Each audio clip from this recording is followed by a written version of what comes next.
Good afternoon, ladies and gentlemen.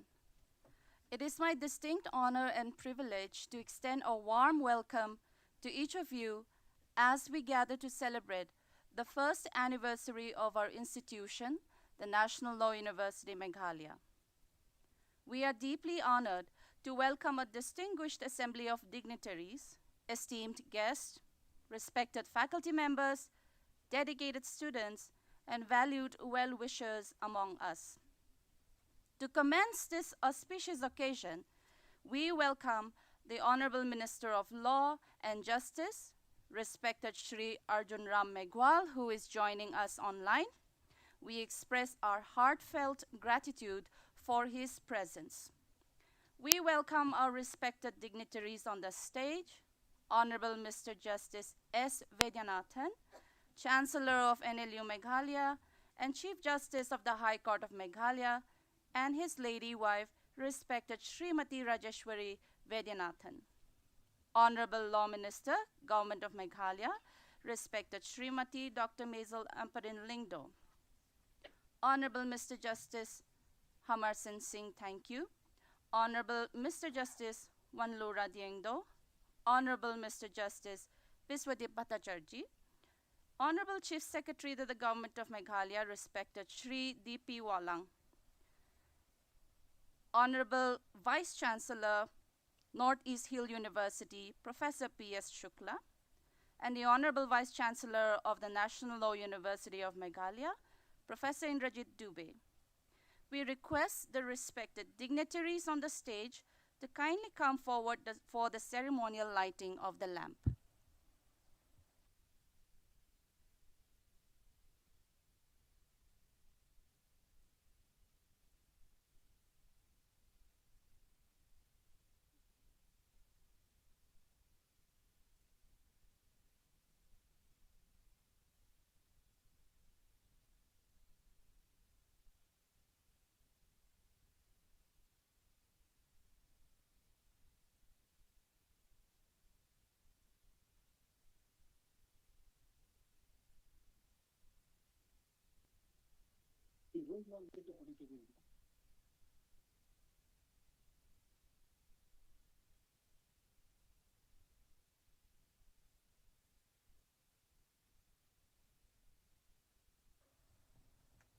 We express our heartfelt gratitude to our esteemed dignitaries for illuminating this event with the ceremonial lighting of the lamp, symbolizing the dispelling of darkness and the ushering in of knowledge and enlightenment.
Thank you so much. Maitrim Bhajata, a Sanskrit poem composed by Jagadguru Shri Chandrasekkar Saraswati, the Paramacharya of Kanchi, is a soothing benediction that espouses universal peace, kindness, and unity among people. We will now seek divine blessings through a soulful prayer song, followed by a patriotic song in tribute to our beloved nation. I humbly invite our respected Srimati Rajeshwari Vaidyanathan to lead us in this sacred invocation and inspiring performance. Madam retired as a manager from PNB Bank in 2020. She has cleared all the exams of Samskrita Bharati and completed the Madhyama Shiromani from Madras University. She is also a Carnatic singer and currently teaches Sanskrit. Madam.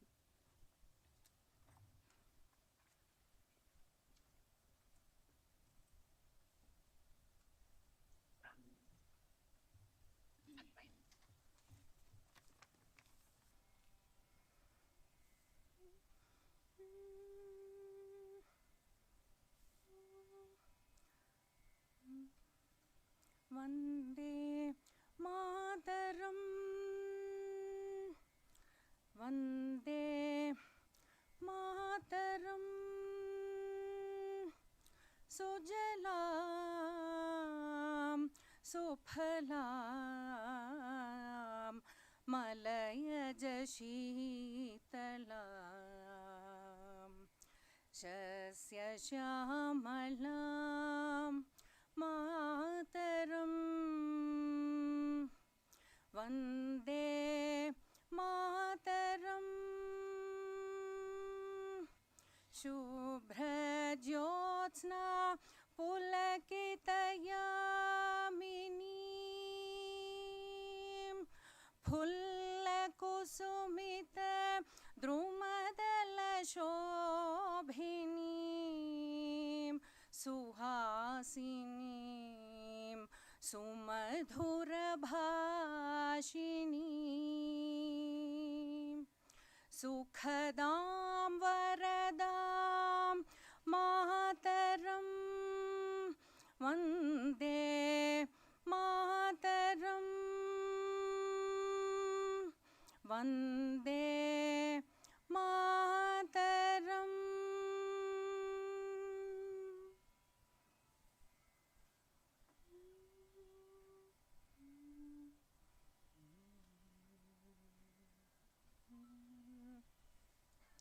Maitrim bhajata akhilarjetrim, Maitrim bhajata akhilarjetrim, Maitrim bhajata akhilarjetrim, Atmavadeva Paranape Pashyata, Atmavadeva Paranape Pashyata, Yudham Tyajata, Spardham Tyajata, Yudham Tyajata, Spardham Tyajata, Tyajata Pareshu Akramamakramanam, Tyajata Pareshu Akramamakramanam, Maitrim Bhajata Akhilarjetrim, Maitrim Bhajata Akhilarjetrim, Janani Prithvi Kamadughaste, Janani Prithvi Kamadughaste, Janako Devah Sakala Dayalu, Janako Devah Sakala Dayalu, Damyata Datta Dayadhvam Janata, Damyata Datta Dayadhvam Janata, Shreyo Bhuyat सकलजनानां श्रेयो भूयात् सकलजनानां श्रेयो भूयात् सकलजनानां श्रेयो भूयात् सकलजनानां श्रेयो भूयात् सकलजनानां.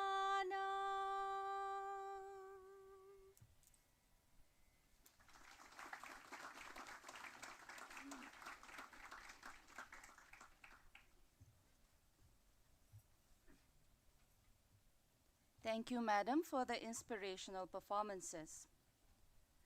We would now like to proceed with the felicitations. As a humble token of our appreciation and thanks, NLU Meghalaya would like to honor and felicitate the distinguished guest. Respected Honorable Minister of Law and Justice, Shri Arjun Meghwal, who is joining us online, we are honored to have you with us, sir. We will ensure that this token reaches your office safely.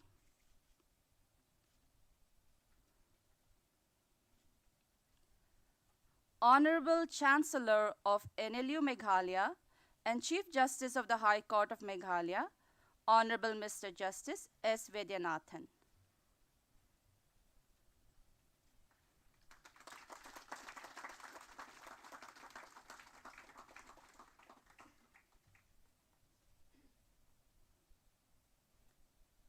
Respected Srimati Rajeshwari Vaidyanathan.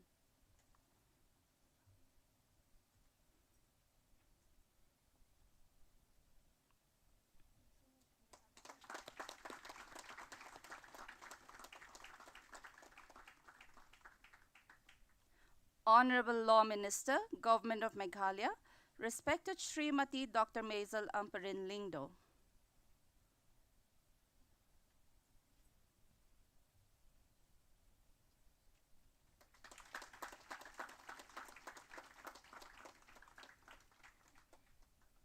Honorable Mr. Justice Hamarsan Singh, thank you.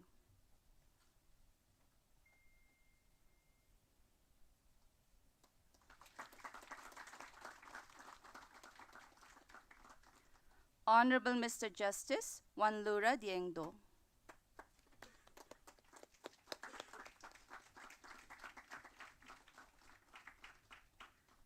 Honorable Mr. Justice Biswadip Bhattacharjee.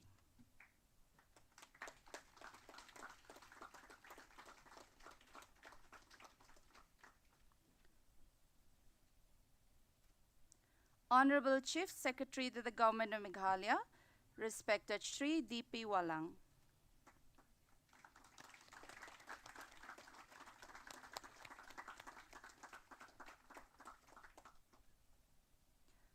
Honorable Vice-chancellor, Northeast Hill University, Shillong, Professor P.S. Shukla.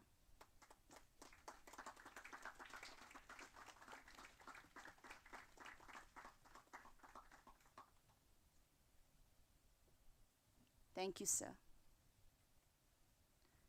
It is my distinct honor to invite Professor Indrajit Dube, the Honorable Vice-Chancellor of NLU Meghalaya, to deliver the welcome address and share his reflections on the significance of our university's Foundation Day.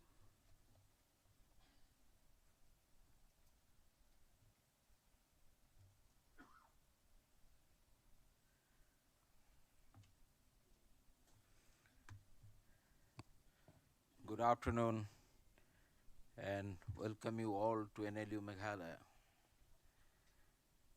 Honorable Law Minister Sri Arjun Meghwal, Honorable Minister for Law and Justice, Government of India, Honorable Justice S. Vaidyanathan, Chancellor, NLU Meghalaya and Chief Justice of High Court of Meghalaya, Dr. M. Ampareen Lyngdoh, Honorable Law Minister, Government of Meghalaya, Honorable Mr. Justice H.S. Thank you, Judge High Court of Meghalaya, Justice W. Lyngdoh, Judge High Court of Meghalaya, Honorable Justice B. Bhattacharjee, Additional Judge, High Court of Meghalaya, Shri Donald Philip Wahlang, Chief Secretary, Government of Meghalaya, Dr. Rajiv Mani, Law Secretary, Ministry of Law and Justice of India, Professor Shukla, Honorable Vice-chancellor Nehu, Professor Goel, Professor Javed, dignitaries on the dais, dignitaries of the dais, register, my colleagues in the faculty and staff, my dear student and media personnel. As we gathered here today to mark the first foundation day of National Law University Meghalaya, I am filled with immense pride and a profound sense of responsibility. 1 year ago, we embarked on a bold journey to redefine legal education in our nation. And today, as we reflect on our journey, we stand not just as participant, but as pioneer in landscape of educational excellence. The inception of National Law University Meghalaya was a monumental task achieved in a record time. From the drawing board to the dynamic entity it is today, our university was conceived and developed with a clear vision to nurture not just legal professional but well-rounded intellectuals who are prepared to handle the complexity of disruptive and the technology-driven world.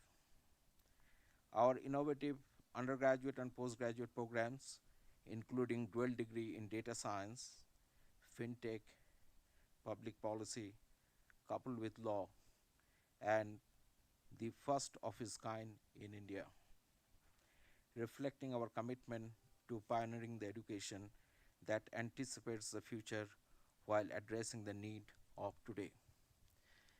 I'm happy to share that we are planning to start this year Climate, Finance and Justice Master Degree Program. And this will be one of its kind in the world.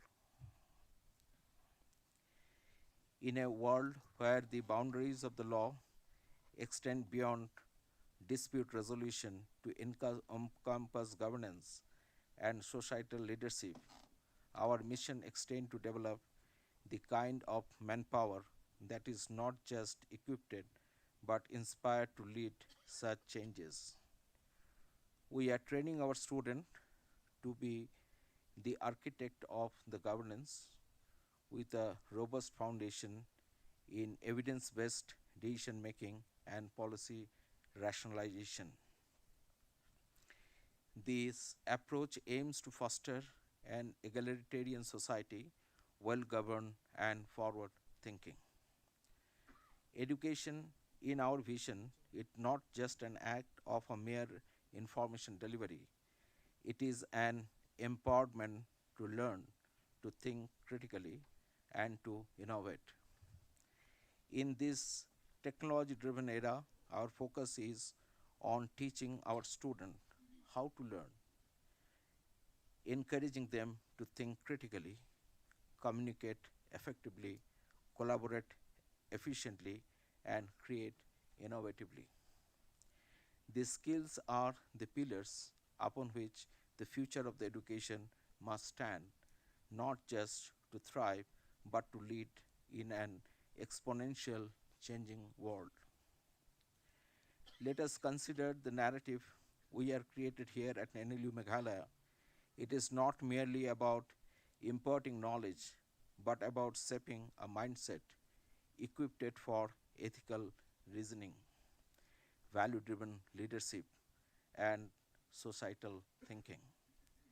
Our educational strategies are tailored to include three virtues: ensure that our students can adopt, lead, and excel to matter the colleagues' challenges they face. The role of the university, futuristic university, university of the future, the pursuit of education in the future, not to information overload, but critically think, communicate, collaborate, and create.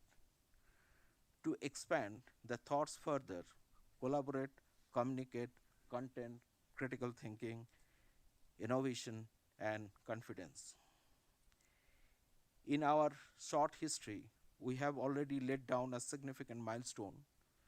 We are recognized by the UGC as 151 university in the country to implement the Viksit Bharat initiative, specifically as the only law school in the country. This recognition is a testament to our innovation and educational practice and our commitment to outreach, having successfully organized numerous programs that extend our impact beyond the classroom and into the community. Let me apprise you with some of the figures. At present, we have 105 undergraduate students in the university, 8 postgraduate students, 8 project staff, means they have been appointed in different research projects, 24 admin staff. We have running 5 funded projects from the different agency, Government of India and some other elite institutions. 1 project has been completed. We have organized 10 outreach program. Faculties has published in several places, so there is a 5 journal publications, and many of these publications are in the top ranked journal internationally.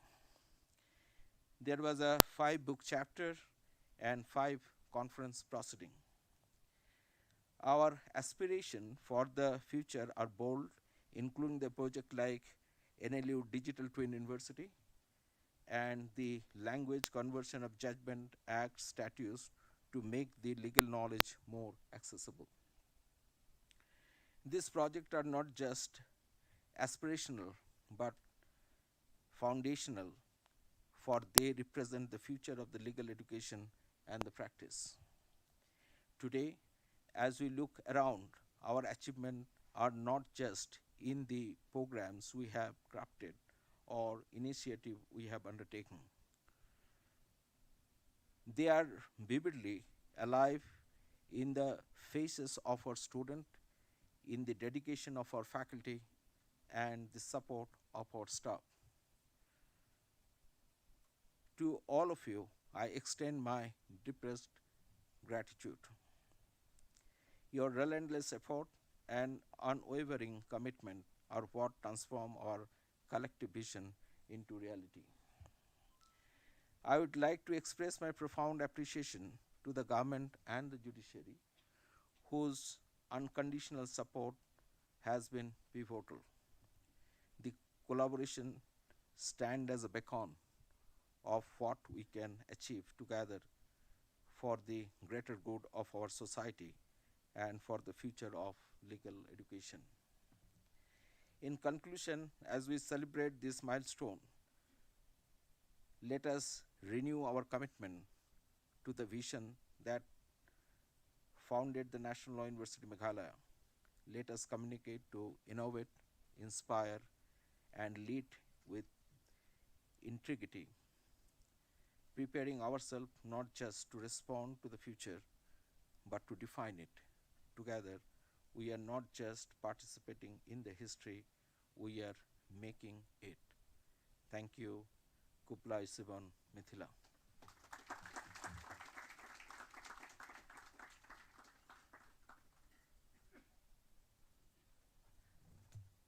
We extend our sincere gratitude to Professor Dube for his insightful words and warm welcome.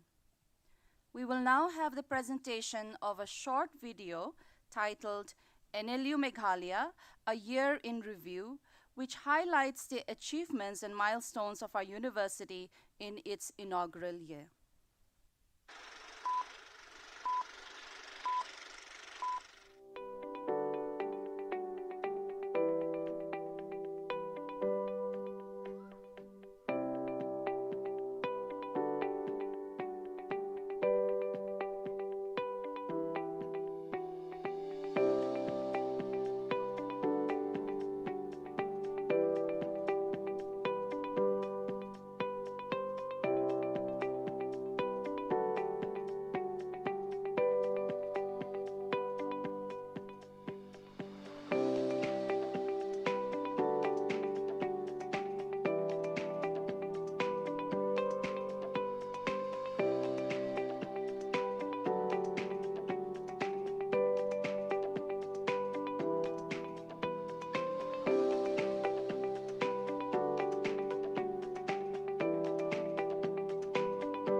Thank you for presenting the remarkable journey and accomplishments of NLU Meghalaya over the past year. I now have the honor of inviting respected Shri P Wahlang IAS, Honorable Chief Secretary to the Government of Meghalaya and State Vigilance Commissioner, to share his esteemed perspectives on NLU Meghalaya as a state university. Sir.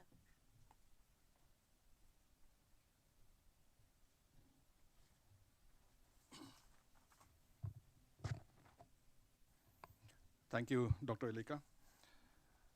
Chief guests in today's function are Union Minister of State in charge of Law and Justice, Shri Arjun Meghwal ji, Honorable Mr. Justice S. Vaidyanathan, Chief Justice, High Court of Meghalaya, and also the Chancellor of NLU Meghalaya, Madam Rajeshwari Vaidyanathan, Madam Ampareen Lyngdoh, our Minister of Law, Government of Meghalaya, Justice H.S. Thankhiu, Justice Wanlura Lyngdoh, and Justice Biswadeep Bhattacharya from the High Court of Meghalaya, Vice-chancellor of NLU, Professor Shukla, Director of IM, Professor D.P. Goel, Vice-chancellor of NLU, Professor Indrajit Dube, Shri Anurag Goel, former Secretary, Government of India, members of the faculty of NLU, both the teaching as well as the non-teaching staff of NLU, distinguished guests who are present online as well as present here, students, members of the press, both from the print and the electronic media. First and foremost, my greetings to the NLU on the Foundation Day that is being observed today. Congratulations to all of you. It's been a short journey, but worth mentioning and also a cause for celebration. It is an immense honor for me and privilege to stand before you on this significant day as we commemorate the Foundation Day of the National Law University of Meghalaya. This institution, which has become a beacon of legal education in this region, stands as a testament of our collective dedication to fostering academic excellence, critical thinking, and a deep sense of justice. First and foremost, I extend my heartfelt gratitude to the Honorable Chief Minister of Meghalaya through his vision and dynamism, and also the Chancellor of NLU, Justice Vaidyanathan, the Honorable Judges and the Law Department of Meghalaya, led by our Honorable Minister, Dr. Ampareen Lyngdoh. Your unwavering support and commitment have been instrumental in the establishment and growth of this esteemed university. Meghalaya, with its rich cultural heritage and commitment to progress, provides an inspiring backdrop for our pursuit of legal education. Your investment in the education sector is not just an investment in the youth, but in the future of justice and democracy. Also, it's worth mentioning here our former Chancellor of NLU, Justice, retired Sanjeev Banerjee. It was through his drive also. He's taken a lot of initiative right from the beginning, and I can assure you, no university in the Northeast or even in the country has been set up in such a short period of time. In 1 year, less than 1 year in fact, it was set up and classes got started, and so many activities took place within a period of 1 year. We are proud to be part of this vibrant community where the blend of traditional wisdom and modern aspirations provide a fertile ground for holistic education. The state's natural beauty, coupled with the warmth and hospitality of its people, creates an ideal environment for intellectual and personal growth. Your leadership as the Chancellor of the university and the Vice-chancellor of this university in supporting education reflects forward-thinking approach, and we are committed to our endeavors through the state government to ensure that this university reaches new heights. To the esteemed faculty of the National Law University, I extend my deepest appreciation and admiration. Your tireless efforts, unwavering dedication, and passion for teaching are the cornerstone of this institution's success. You have not only imparted knowledge, but also ignited a love for learning and a passion for justice in the hearts of the students. Your commitment to nurturing critical thinkers and ethical leaders is shaping the future of our legal system. Through your guidance, students are not only learning the intricacies of law, but are also being molded into responsible and compassionate individuals.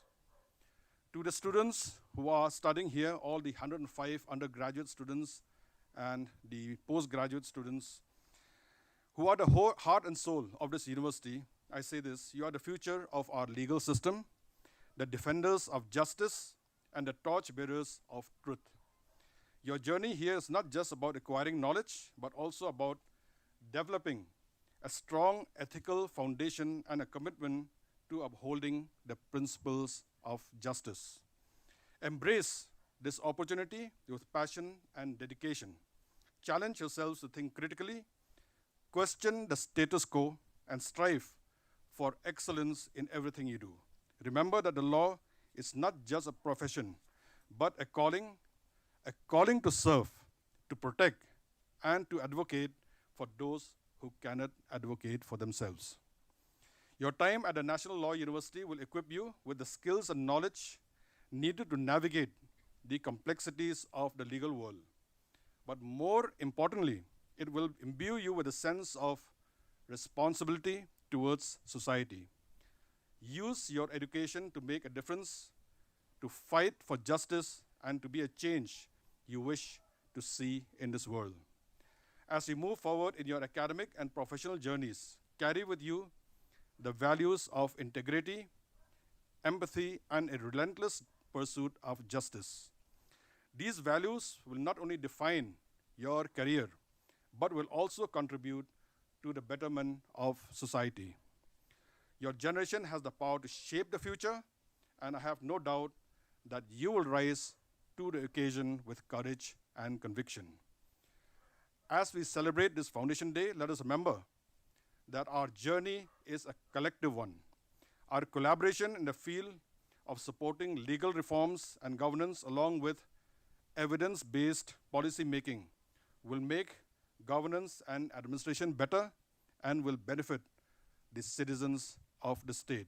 It is a journey that involves the unwavering support of the state, the dedication of the faculty, and the aspiration of the students. Together, we are building a future where justice, equity, and the rule of law are upheld. From the state government side, we are there to give you all the support, and in fact, we have already allocated land for building a permanent campus in New Shillong, the work of which will start very soon, and I'm sure that you'll be moving to your new campus very soon. In closing, let us recommit ourselves to the values that define this great institution: excellence in education, integrity in practice, and a relentless pursuit of justice. Let us continue to strive for a society where the law serves as a pillar of fairness and equity. Thank you, and may the National Law University of Meghalaya continue to flourish and inspire for generations to come. Thank you. Kublai Mitela. Jai Hind.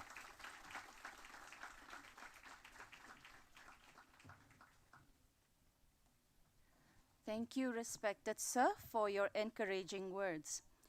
To enlighten us on the role of NLU Meghalaya in empowering legal education and ensuring access to justice, please welcome respected Srimati Dr. Mazel Ampareen Lyngdoh, Honorable Law Minister, Government of Meghalaya.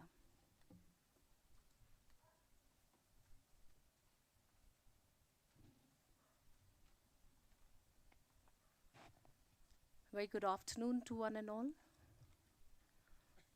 The chief guests of this program here this afternoon to commemorate the Foundation Day, Shri Arjun Ram Meghwal, Honorable Minister of Law and Justice, Government of India, sir. Honorable Mr. Justice S.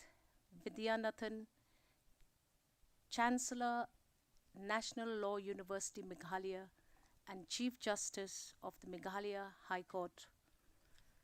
Justices, Thank you, sir. Lyngdoh, sir, and Puducherry, sir. The Vice-chancellor of NLU Meghalaya, Mr. Dube, Vice-chancellor Nehu, all the other dignitaries, members who will be disclosing and participating in the panel discussions under various discussions later on. Thank you so much for coming. Today, as we stand on the hallowed grounds of the National Law University Meghalaya, we are not just part of an inaugural celebration. We are witnesses to the dawn of a transformative era in legal education in our beloved state of Meghalaya.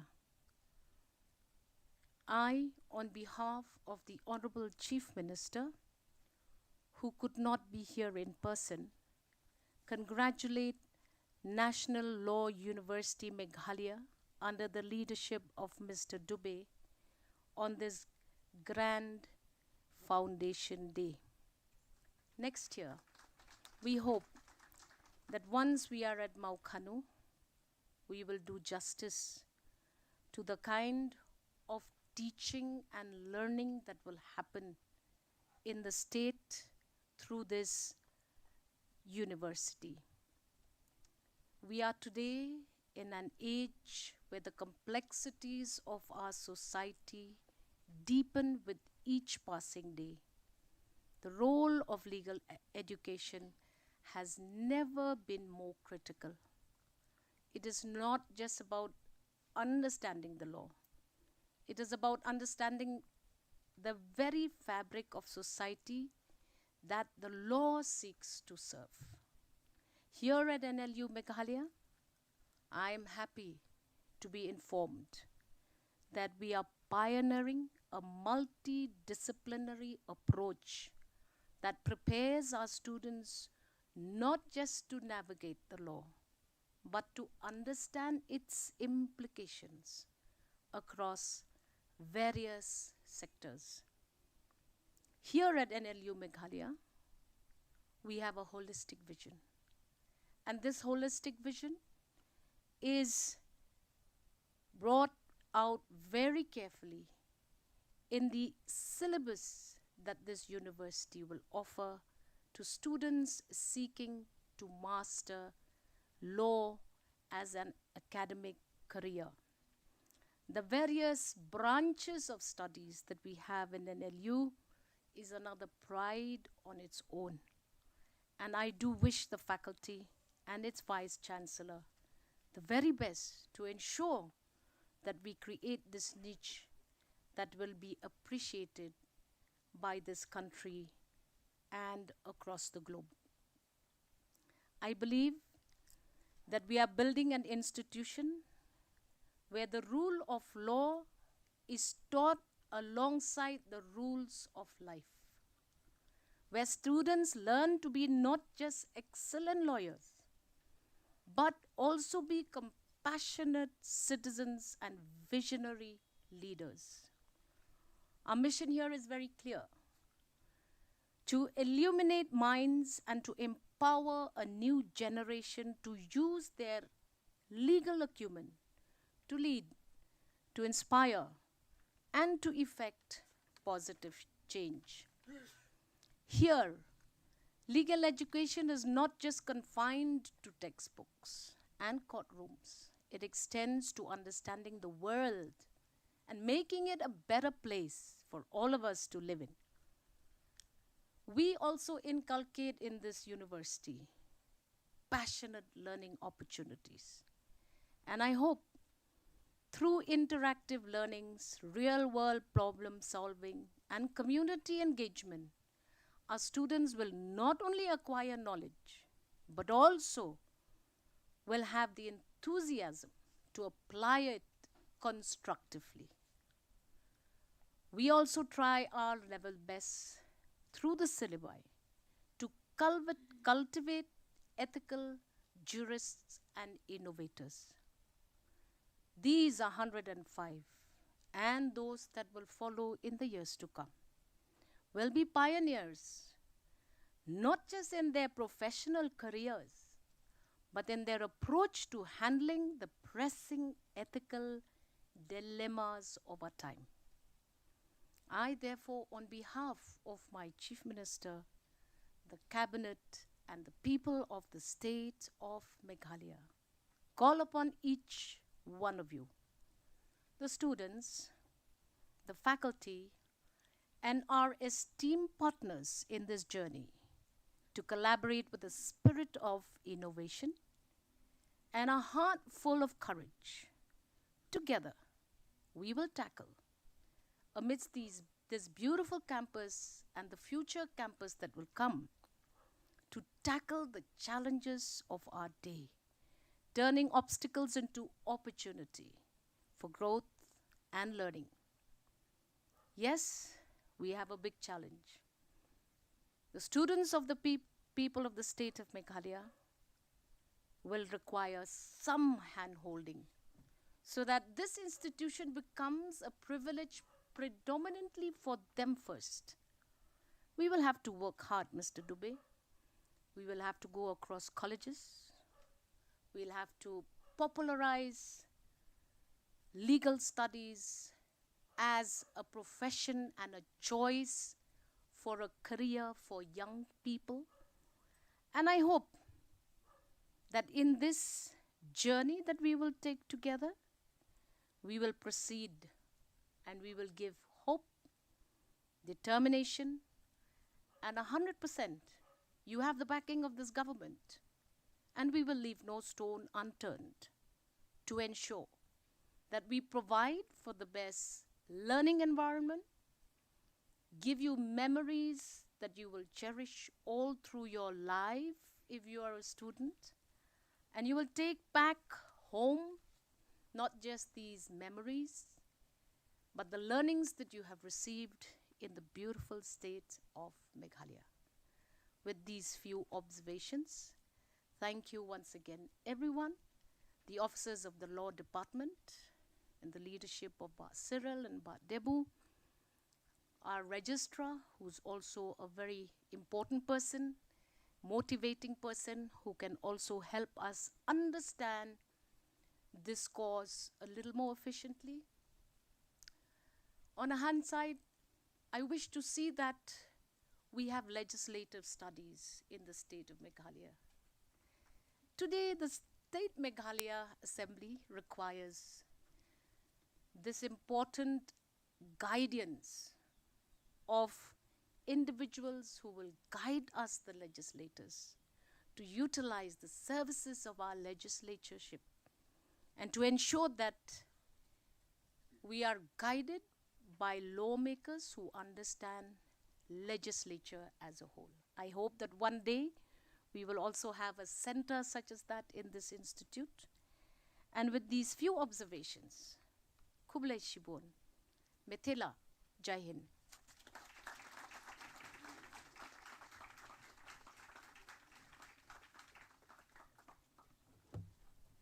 We are deeply grateful to respected Madam for her insightful and inspiring perspective.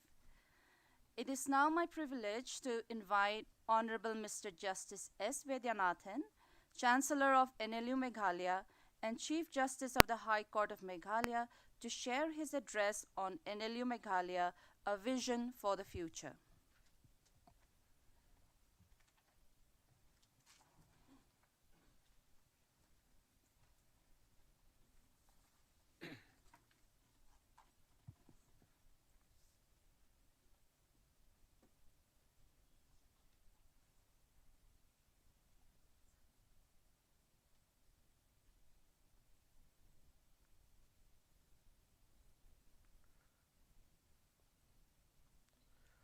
Mr.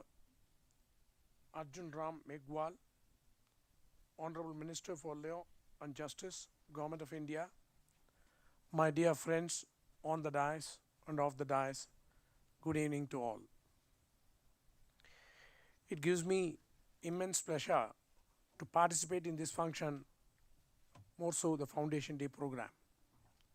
The future of education in India mainly focuses on technology, personalized learning and skill development. Especially after COVID-19, learning through online by use of digital tools have become common, which is a welcoming one. It should be remembered that a painting of a bottle god on a paper will not be useful for making a bottle god curry. Put it otherwise, mere theoretical knowledge without practical exposure and wisdom is of no use. In the present digital era, students possessing educational qualification without having much awareness on the technological and digital advancement would be branded as the oxymoron qualified illiterates. Digital literacy will help the students to spread their wings, in sense to closely associate with others across the world and gather information so as to stay safe online, which will be beneficial for them to develop the skill on critical thinking. The university as an educator must give priority to critical thinking so as to navigate massive changes in the career of students. The integration of technology, artificial intelligence, online and personalized learning, skill-based education, digital literacy, teacher training will alone enhance learning outcomes and prepare students for the challenges of the future. I am sure that over the next few years, artificial intelligence will take over all the activities pertaining to law, but it cannot replace human brains to deliver justice. The system of education has now become more global, paving ways and opportunities for students to study abroad and exchange their ideas with the students around the world. I am sure that the system of acquiring such education abroad will get doubled in future, and the student community must be equipped and prepared to face the challenges to overcome the competition. It is not out of place to state that National Law University Meghalaya is designed and developed to meet the present and future needs of the students and the society. Our systems, curriculum, courses, research and other activities are configured with a view to make every student realize their potentiality and to inculcate values in them. We consider students as assets for building a strong nation and as architects of India to fulfill our dreams. Our efforts are inspired by famous quote, "We do not inherit the earth from our ancestors, we borrow it from our children." We want our students to become models of success for others, both in terms of knowledge and professional excellence, and it is for this reason that we visualize NLU as a university of the future. We are determined that there is no compromise in the appointment of skilled lecturers, and imparting them proper training is essential for successful integration of educational technology solutions in the classrooms. With the introduction of EdTech solutions, the quality of teaching and students' learning can be improved. Of late, the National Education Policy 2020 has provided a new vision for education in India, insisting upon the need for holistic and multidisciplinary education, skill-based learning, and the integration of technology in education. A future-back approach must be adopted by the university, which refers to a development of clear vision of the organization intended to put the students on growth trajectory in the life. The role of university is not confined to providing education and degrees to the students alone, and the university must find ways and means to innovate for a future and mold students in such a way that they can excel in the field or society on their own with the intellectual resources gained from the university. The goal of the university is not to prepare young people for the wide variety of roles, but to discover and invent the future. The ultimate role of the university is to gather all knowledge and information about everything and transmit the same to the scholarly community. University, being regarded as a center for research and as a key institution in the process of social change and development, contributes much to the development of knowledge on all issues of society. The role of the university is very much important to all sectors from social as well as legal point of view, and the university is entrusted with the assignment of production of highly skilled manpower and research output to meet the perceived targets. As a Chancellor of National Law University, I ensure that the Law University will strive hard to provide potential teaching coupled with digital literacy so as to enable our students to compete with the other students of other countries. This is the first paperless law university and sets a precedent to other universities to be eco-friendly. The Vice-chancellor is leading from the front, and the faculty, officers and staff are all committed to work for this future. I have no doubt that the faculty will become model teachers and enablers of the future. I do believe that the students and teachers are the twin pillars of success of any academic institution, and I repose my trust in them. Our university plans to develop a digital twin within the next 3 years to enable to take up the high futuristic role. The digital twin is nothing but a virtual representation of an object or system designed to reflect a physical object accurately, which will multiply the university's capacity to have students, faculty and partnerships across the globe. My message to all is that we have a long route to go to reach our destination, and we must accustom with the changing trend and march forward without bothering about the hurdles that may cross our route, and together we will succeed. With these words, I conclude my speech. Thank you. Jai Hind.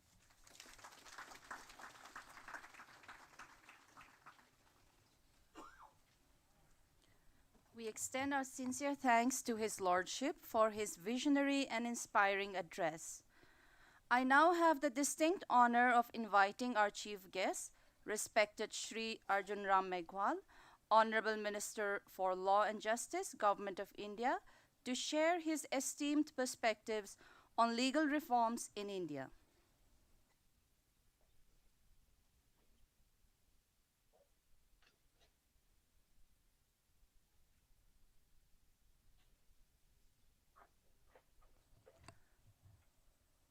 Sir, are we audible? Yes, Yes.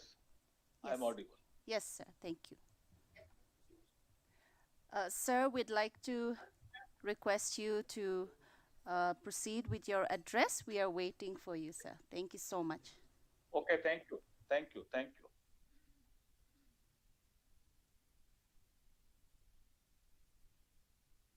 National Law University, Meghalaya. And I think it is the first Foundation Day program. So very good afternoon to you all, those who are sitting on the dais, Honorable Mr. Justice S. Vaidyanathan ji, Chancellor NLU Meghalaya and Chief Justice High Court Meghalaya, Srimati Dr. Mazel, Ampareen Lyngdoh, Shri P Wahlang, Chief Secretary, Government of Meghalaya, Professor Indrajit Dube, Vice-chancellor, NLU Meghalaya, Srimati Kerpa, Meida, Lyngdoh, Registrar, NLU Meghalaya. और मेघालय में जो NLU है, इससे जुड़े हुए सभी student, law student particularly, and other dignitaries, those who are sitting on the dais and off the dais, friends from media, very good afternoon to you all. मुझे वहां आकर के बोलना था आपके बीच में फिजिकली, लेकिन लॉ एंड जस्टिस डिपार्टमेंट का एक बहुत ही जरूरी मीटिंग आ जाने के कारण और एक पार्लियामेंट अफेयर्स की जो कमेटीज का गठन होना है उससे जुड़ी हुई एक इम्पोर्टेंट मीटिंग आ जाने के कारण मैं आपके बीच में उपस्थित नहीं हो पाया। उसके लिए मैं माफी भी चाहता हूं, लेकिन मैं वीडियो कॉन्फ्रेंसिंग के माध्यम से जो मुझे कहना है उस संदेश को देने की मैं कोशिश करूंगा। एनएलयू मेघालय की स्थापना 8 जुलाई 2023 को की गई थी। 1 वर्ष पूरा हुआ है एनएलयू को। फर्स्ट फाउंडेशन डे के अवसर पर आयोजित इस कार्यक्रम में मैं सभी को बधाई देता हूं, शुभकामनाएं देता हूं कि देश की आजादी के 75 वर्ष पूर्ण होने पर जो अमृत महोत्सव चल रहा है, 2047 तक चलेगा अमृत महोत्सव, जिसको हमने और प्रधानमंत्री जी ने अमृत काल का नाम दिया है। इस अवसर पर आयोजित होने वाले इस कार्यक्रम के लिए आप सबको बधाई। जब देश अपनी आजादी के 100 वर्ष पूर्ण करेगा, यानी इन 2047, तो भारत विकसित भारत होगा। India will be A developed India. तो उस समय जो ये बैच निकलेगा, जो अभी एनएलयू के माध्यम से एक बैच निकलेगा, वो अपनी तो सार्वजनिक जीवन में, सामाजिक जीवन में, राजनीतिक जीवन में, शैक्षणिक जीवन में, अपने प्रोफेशनल जीवन में जहां भी होंगे, तो 2047 में जब यहां मिलेंगे शिलोंग में,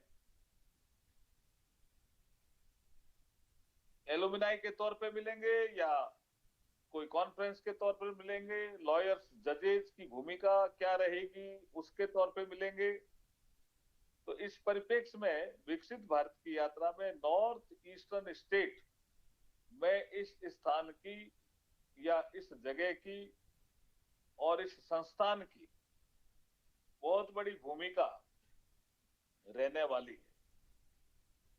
Why I am telling all these things?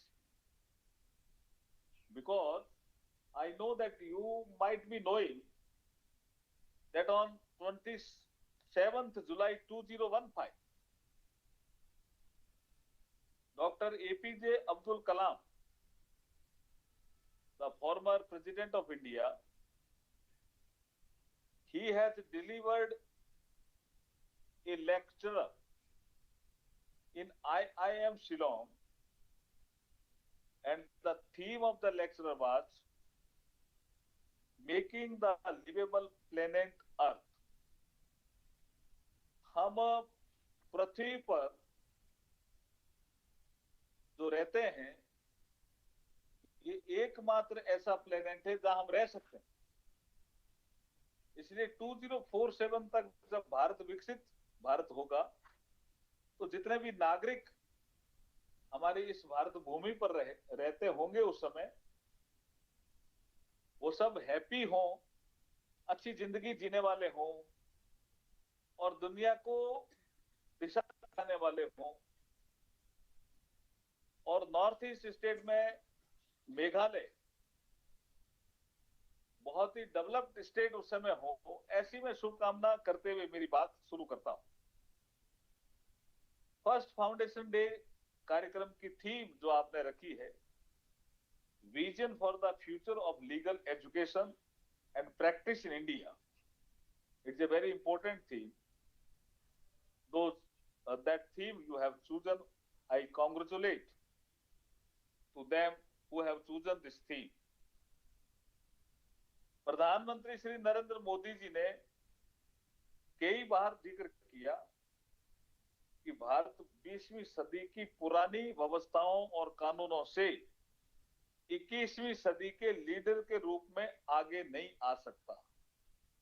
अगर हमारे लॉज 20वीं सदी के होंगे और हम कल्पना करेंगे कि भारत 21वीं सदी का लीडर बने, वर्ल्ड लीडर बने, तो ये संभव नहीं होगा। हमें देश काल परिस्थिति के अनुसार कानूनों में भी बदलाव करना होगा।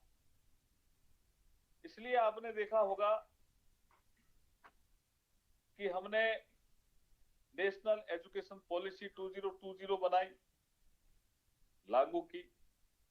जो कॉलोनियल लॉ थे या ऐसे कानून जिनकी अब कोई आवश्यकता नहीं थी, ऐसे हमने 1562 लॉज रिपील किए हैं और नए भी बहुत से कानून बनाए। और इसी श्रृंखला में जो अभी 3 क्रिमिनल जस्टिस सिस्टम से संबंधित 3 न्यू क्रिमिनल लॉज, जिनकी देश में बहुत चर्चा हो रही है इस समय, आईपीसी 1860, सीआरपीसी 1898, एविडेंस एक्ट 1872 के स्थान पर हमने भारतीय न्याय संहिता, भारतीय नागरिक सुरक्षा संहिता और भारतीय साक्ष्य अधिनियम 2023 इसी महीने अर्थात 1 जुलाई 2024 से लागू हो गए हैं। और ये हमारे जूरिस्प्रूडेंस के लिए बहुत हिस्टोरिकल स्टेप है। आज टेक्नोलॉजी ड्रिवन युग में क्राइम करने के तौर तरीके निरंतर बदल रहे हैं। इंडस्ट्री 4.0 के इस युग में artificial intelligence, IoT, robotics, machine learning इत्यादि की प्रिविलेंस से कॉम्प्लेक्स लीगल और ऑर्गेनाइजेशनल इशू अमर्ज हो रहे हैं। Privacy, cyber crime, data identity theft, miss information, deep fake जैसे चैलेंजेस आज रियल है। इस दिशा में सरकार द्वारा the digital personal data protection act 2023 लागू किया है।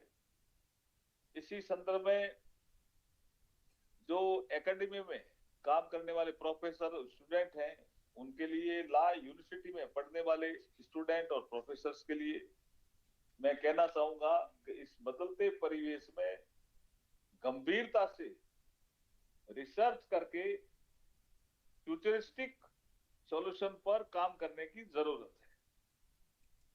आज के समय में एनएलयू जैसे विश्वविद्यालय की भूमिका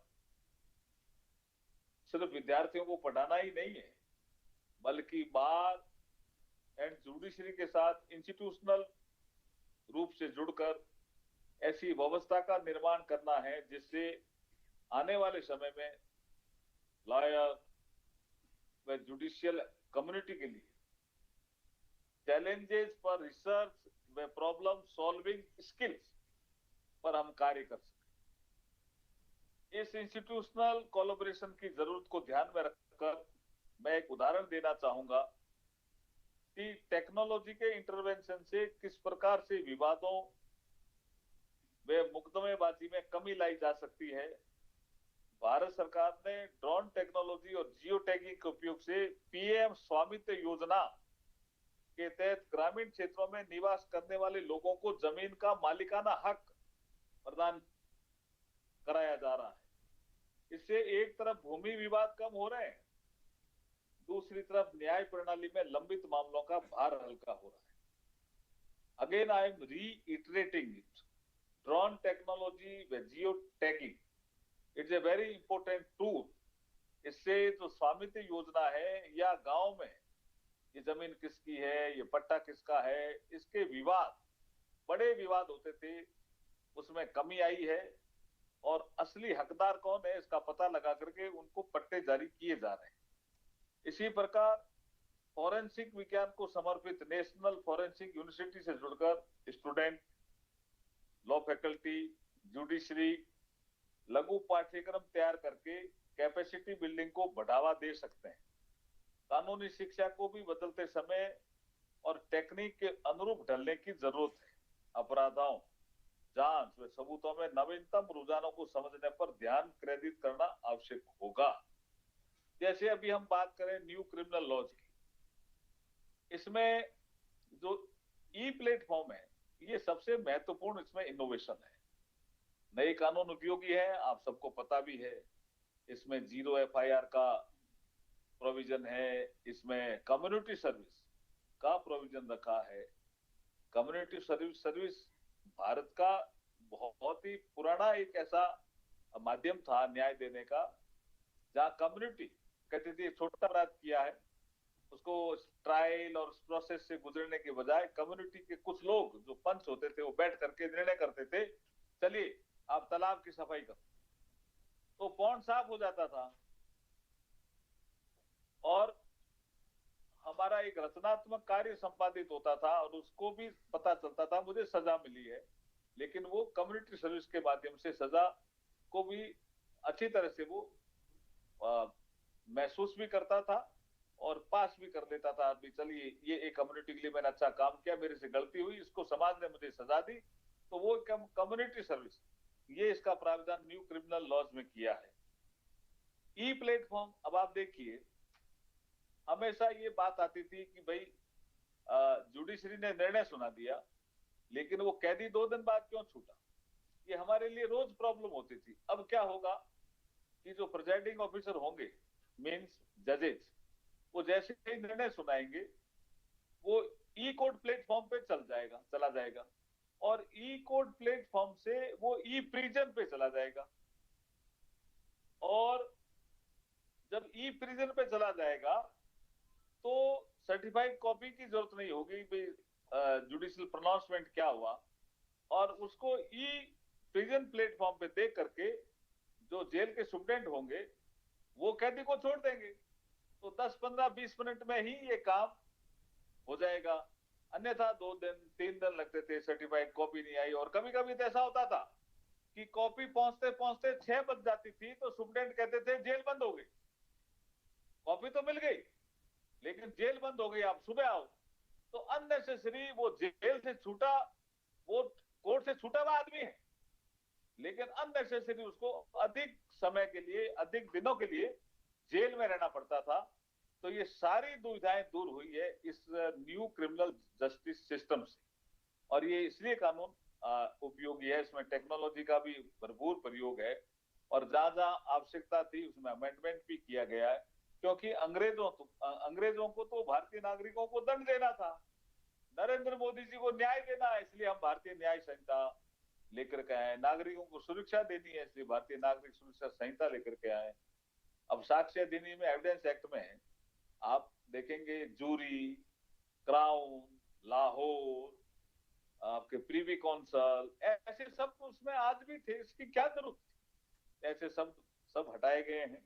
इसलिए मैं इस अवसर पर NLU स्टूडेंट कम्युनिटी से कहना चाहूंगा कि जो भी आपको लगता है कि कानूनों में कुछ और सुधार करने की जरूरत है तो हमें आप सजेशन दीजिए, हम संबंधित जहां इसकी आवश्यकता हुई वहां भेज करके, जहां हमारे यहाँ इसका असेसमेंट करने की जरूरत हुई तो हम असेसमेंट करके जितने सुधार हम कर सकते हैं वो करने की कोशिश करेंगे।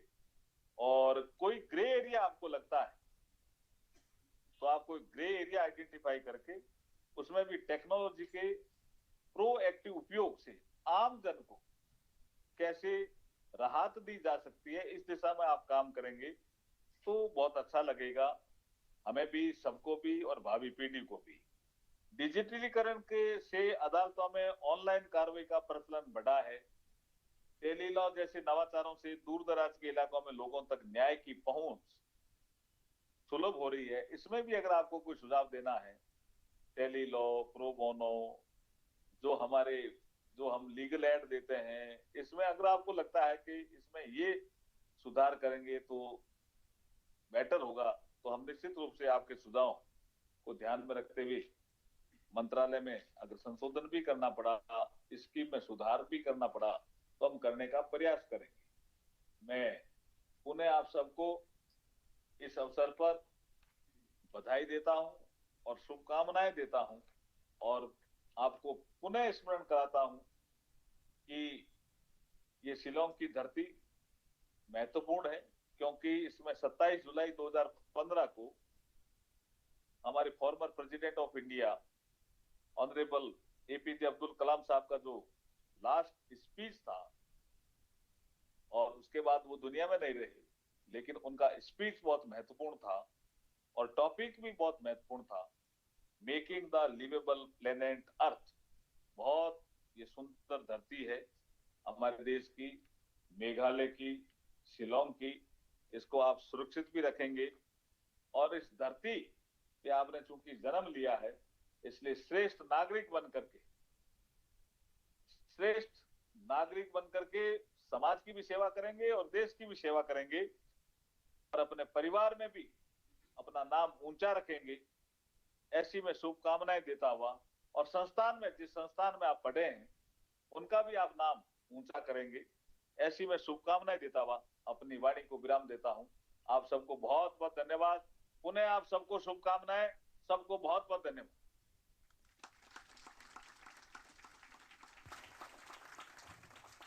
We are profoundly grateful to respected Shri Arjun Ram Meghwal for his insightful and thought-provoking address. We are truly encouraged by your words, sir, and the support that you have shown for NLU Meghalaya as we gather in this historic auditorium, Dr. APJ Abdul Kalam Hall. Thank you once again. To conclude this memorable event, I now invite respected Srimati Kerpa Meida Lyngdoh Nongbri, Honorable Registrar of NLU Meghalaya, to deliver the vote of thanks.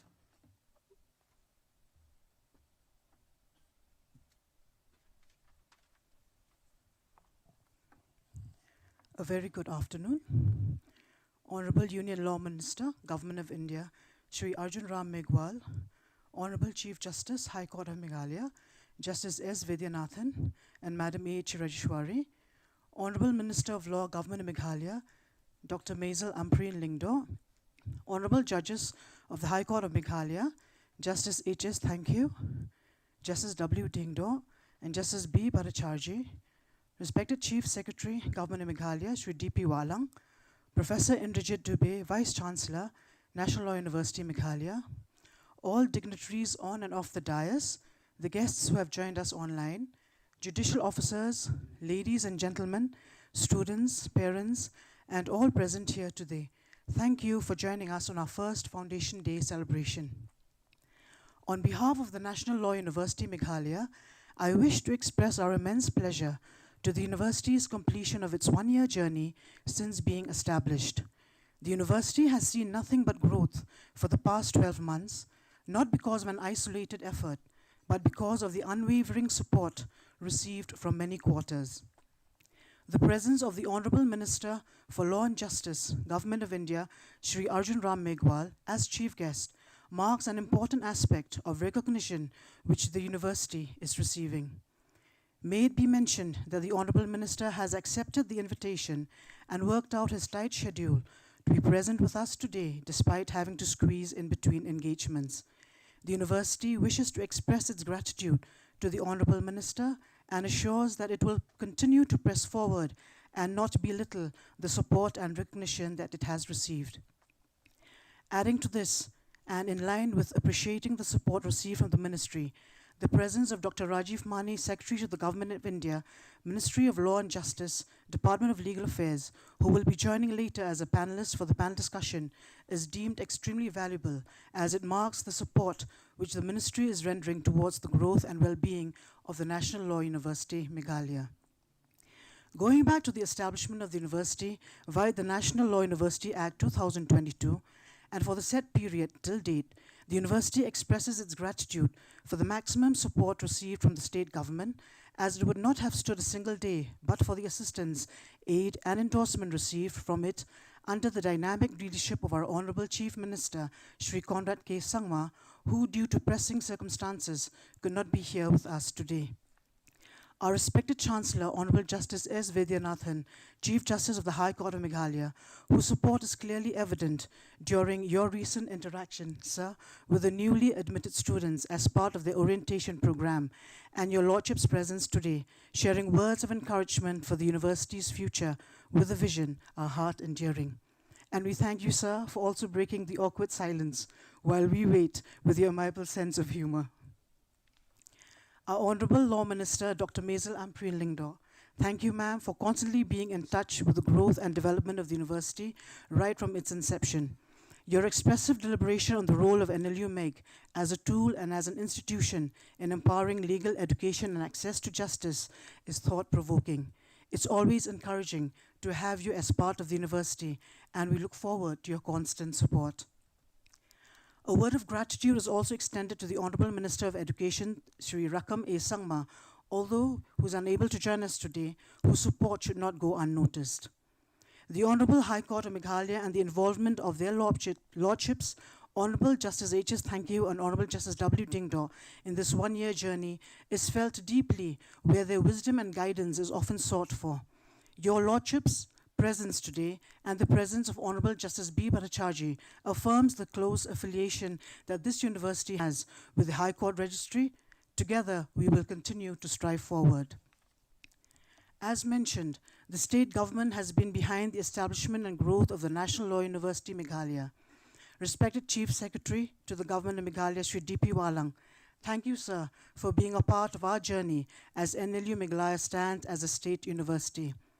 A temporary setup at Mayurbhanj, but equipped with all facilities catering to modern requirements. To the allotment of land at Maukhanuri Bhoi district for setting up of a permanent campus. We are grateful for the state's endeavor to make this university that is one with character. It would be wrong and irresponsible on our part if we fail in not mentioning the pioneering role and driving force of the first Chancellor of the National Law University Meghalaya, Honorable Justice Sanjeev Banerjee. We miss his Lordship's presence today, but we remain indebted to his Lordship's personal involvement in paving the way and making the university what it is today. Lordship, we remain forever grateful. We are glad to also have with us Professor Nirmal Kanti Chakrabarti here with us. The contribution of Professor Chakrabarti, Vice-chancellor of the West Bengal National University of Juridical Sciences, has been immense. Professor Chakrabarti has been very generous with his time and sharing of ideas when the university was trying to project itself while at its inception stage. In setting the tone of today's program, we would like to thank Madam for the soulful prayer and artistic performance. Ma'am, we wish you well. And looking at our very own Professor Indrajit Dube, Vice-chancellor, National Law University Meghalaya, under your visionary leadership, the university has progressed much at a pace well beyond its age. We are certain that the university will continue to evolve. We are all committed to work together in creating a brand for the university and making it the pride of our state. There have been many key players working for the growth and development of National Law University Meghalaya since its establishment, and naming each and every single one of you is impossible. But for every single contribution given by all, and for whatever extent being immeasurable, kindly accept our heartfelt gratitude and appreciation. A word of gratitude is extended to IIM Shillong, NIFT Shillong, Nongthamai Presbyterian Church, Yaikanthew College, Esperanto Memorial School, Dinet Manik Aim School for obliging to our request for parking space, the officer in charge of Vaidyanathan Police and his team for traffic arrangement, the faculty, officers and staff of NLU Meg, the students and parents, and to each and every one of you involved in making this Foundation Day celebration a success. And to the media, both the print and electronic, for coverage. And to each and every one of you present here, thank you. God bless you all.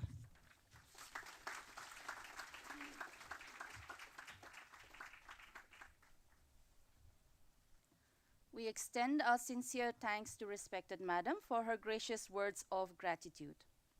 Ladies and gentlemen, esteemed dignitaries and honored guests, please rise for the national anthem.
Thank you. Please be seated. This concludes the formal part of our celebration. I request our guests and students to kindly remain seated while our dignitaries and special invitees exit the auditorium. We request the dignitaries and special invitees to proceed to the first floor lobby area for high tea. Other guests may proceed to the cafeteria and the students to the food pandal near the front entrance for high tea. We will reconvene here at 5:45 for the panel discussion and cultural program. Once again, thank you all for your presence and for making this day truly special.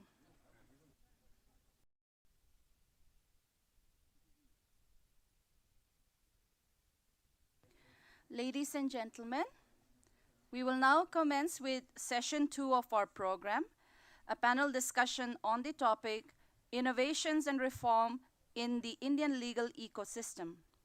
It is my honor to introduce our respected moderator and distinguished panelists on the stage. Firstly, I would like to introduce our esteemed moderator for this session, Shri Anurag Goel, IAS retired. Shri Goel is the former Secretary, Ministry of Corporate Affairs, Government of India, and former member of the Competition Commission of India. He is currently a professor of practice at the National Law University, Meghalaya. Please join me in welcoming Shri Anurag Goel. I'd like to request Mazel to kindly hand over the gifts.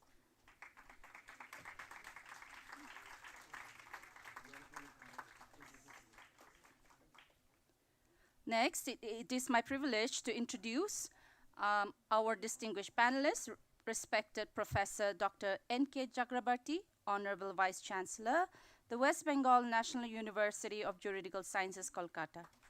Professor Chakrabarty is a renowned academician and legal expert. Ankita, I'd request you to please do the honors.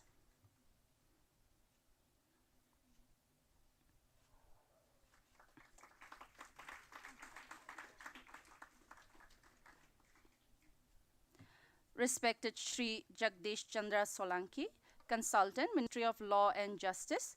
Shri Solanki brings a wealth of experience and knowledge in legal consultancy. I request Dr. Mazel to kindly do the honors.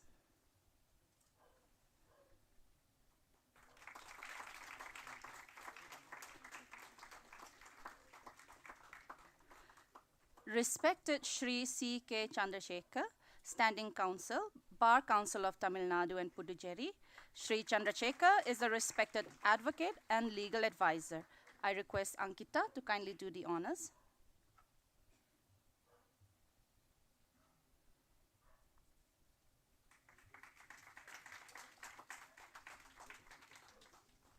Thank you, ladies and gentlemen. Now I hand over the session to our moderator, respected Shri Anurag Goel.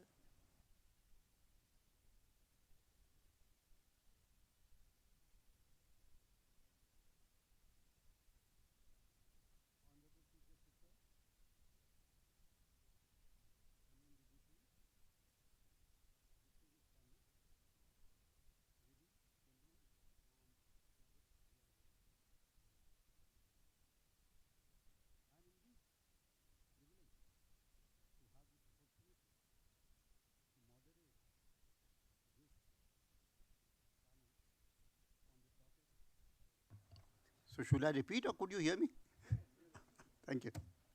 So it is indeed a pleasure to moderate this session on the topic of innovations and reforms in Indian legal ecosystem. And please note the word, not system. It's the ecosystem. It's a huge thing. And the more you think about it, the more you realize what it means. And let me say, on behalf of the entire panel, we are here in front of you totally and truly inspired. What we heard in the inaugural session laid down a clear vision of what this university is, what it means to be, and the foundation which has already been laid for it. So in this session, our effort, each one of us, and I've spoken to them individually, each one of us will try to build on this. You know, when I was hearing the Honorable Chief Justice, you know, he said some things very clearly. Of course, all of you heard, but I think I want to, for my panelists, I just want to highlight a couple of things he said very clearly. Or let me start, why not, with the Law Minister. He's not here with us. He talked of, essentially what he's talking of, reimagining law and governance. He said it in different words, but that's what he was talking of that. He was talking of this being one of the key pillars for Viksit Bharat, the Amrit Kal.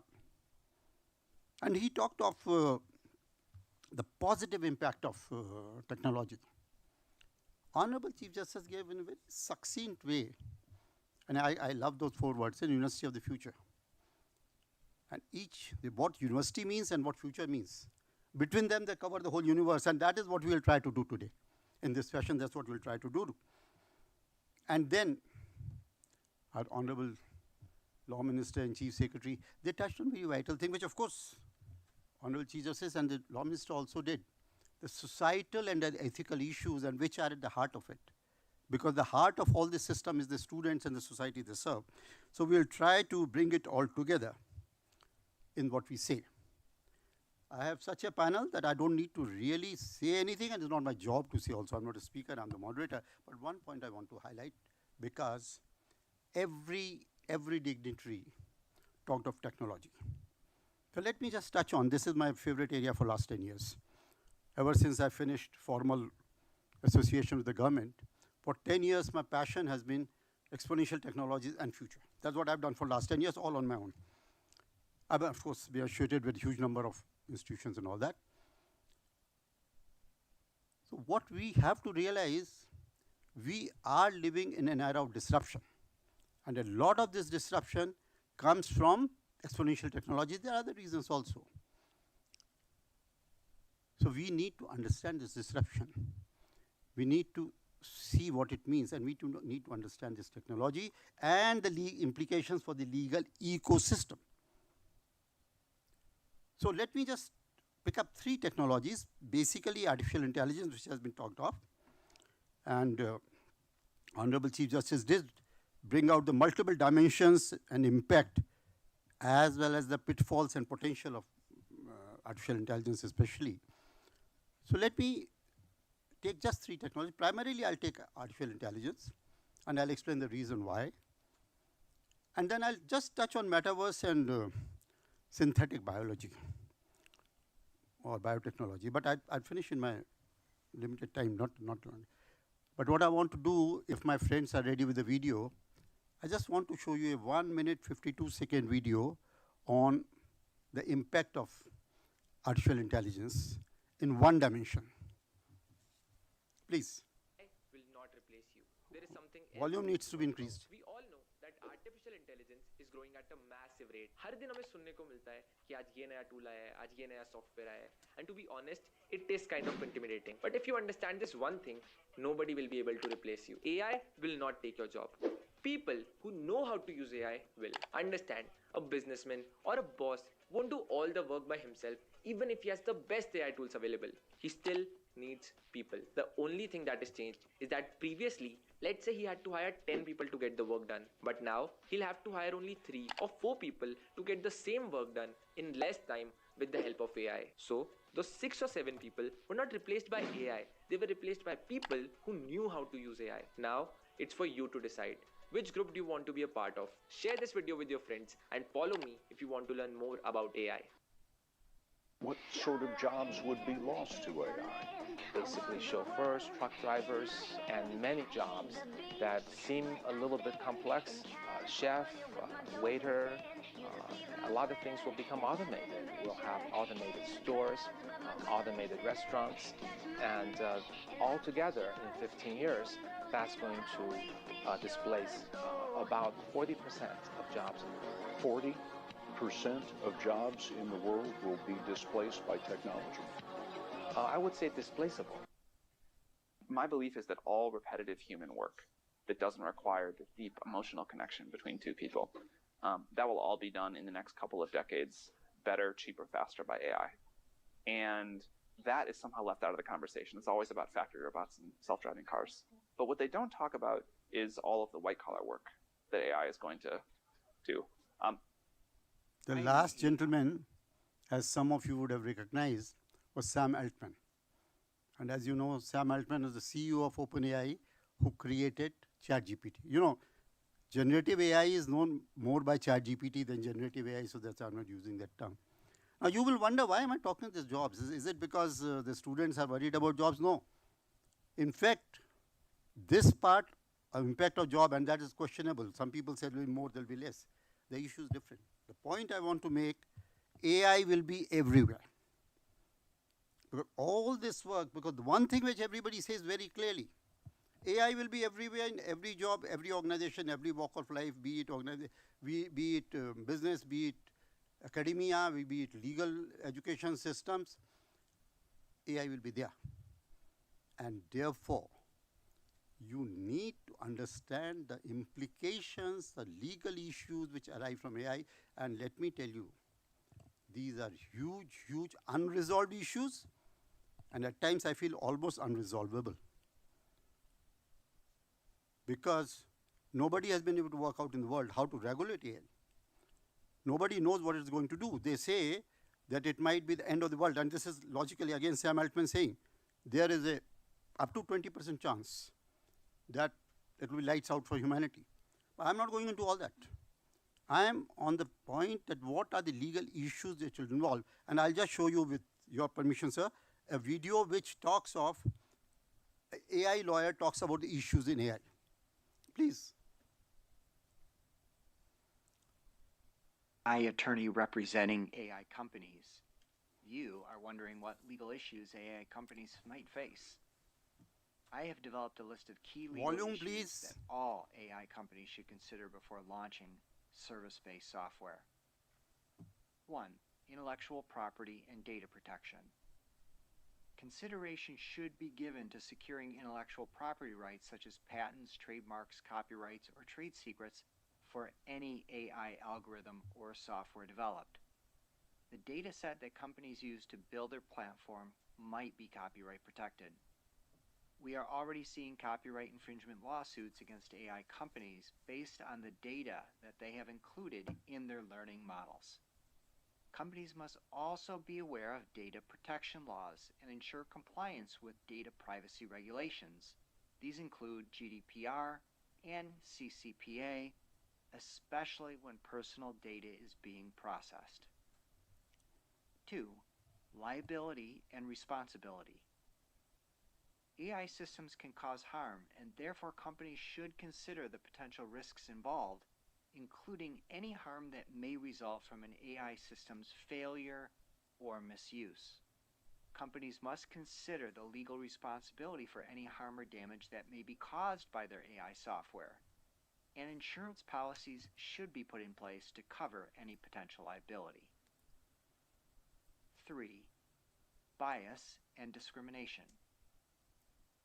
AI systems can perpetuate biases and discrimination if not developed in an unbiased way. The AI industry is already facing a number of legal and ethical issues, including bias in the development of algorithms, privacy concerns, the potential for abuse by malicious actors and states, and transparency around how AI systems make decisions. In order to address these issues, companies should take steps to understand and mitigate their own biases during the development process. They should also consider what data they are using for training purposes and whether this data has been collected in accordance with ethical standards. Finally, companies need to ensure that they have clear policies around how their AI systems use personal information and what privacy protections are required by law. 4. Regulation and compliance. AI companies must consider the regulatory landscape and ensure compliance with all relevant regulations and standards, including industry-specific regulations and standards such as those governing medical devices or financial services. Companies must also ensure that their AI systems are transparent explainable, and accountable, especially where the systems make decisions affecting individuals or groups. So all these issues will be everywhere where AI is. That's the short point I wanted to make, which is nobody, no person, no organization will be exempted from that. So that one. Then very briefly, what is Metaverse? That's the second technology. Metaverse will create a whole new virtual world. So you have a new world which will have business, which will have to be governed, which will have laws, which will need dispensation of justice and all that kind of thing. So that is the second. And the third is what is called biotechnology or synthetic biology, which will lead in first stage to, over time, to your being a sort of Superman, transhuman and things like that. And they say that that will be optional by 2045. Now, all this raises a lot of ethical and legal issues. So that is something the panelists and a distinguished audience, they may look at, advise us, guide us, that we need to look at. The short point is that there's huge lot of opportunity, there are lot of issues, but we must be careful with the risks. We must make use of the opportunity, and to come back to what the Honorable Law Minister said, we have to perhaps reimagine law and governance. Thank you. And now may I invite Mr. Chandrasekkar to take the floor. Thank you.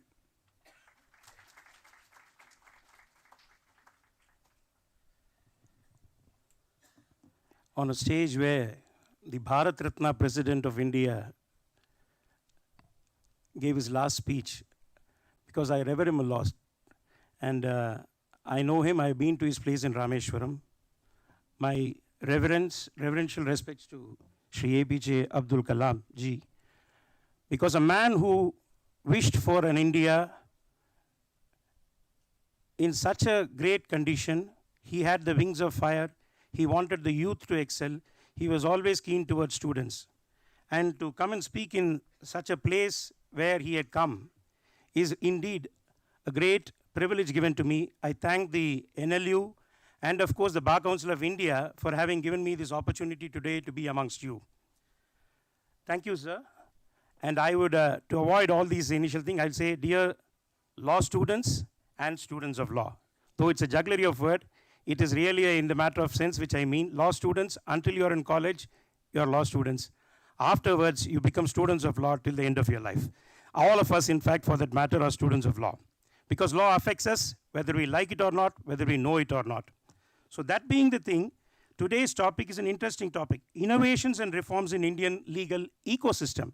Indian legal system, yes, we have had even a subject when we are doing law college. Ecosystem is something where I would like to concentrate, because the ecosystem, all are only onto this artificial intelligence, metaverse, and biotechnology, as sir put it in the preface. But then, as a person representing the Bar Council, which is the statutory body enrolling every law graduate to claim themselves within the court of advocate, which is a prestigious position and status in a society, the noblest profession under the Advocates Act 1961. It's indeed a privilege to me to talk to you as an advocate representing the Bar Council, the statutory body which enrolls, which controls your discipline, and also your education methodology laid down in the Advocates Act. As advocates of India, you are protected, I can say, by territory. Unless there is any kind of reciprocity agreement with any country, Indian lawyers, unlike doctors and engineers, sir, you are protected within the territory, and Indian alone can be enrolled as an advocate under Section 24. But now, since you're talking about future reforms, India is now opening up to UK. This is for students who are studying. India is now, Bar Council of India recently in talks with last year onwards, in talks with UK lawyers, and their lawyer body wants to enter India, saying we would like to have it in those fields where our people are there, where our interests are there, since arbitrations are coming and conciliations are taking place in businesses between India and England, like that, India and England are trying to go out for an opening up. But we do not know what will be the extent we'll be able to be profitable out of it, or whether the UK lawyers, like the East India Company revisited, will be again revisiting India. We do not know.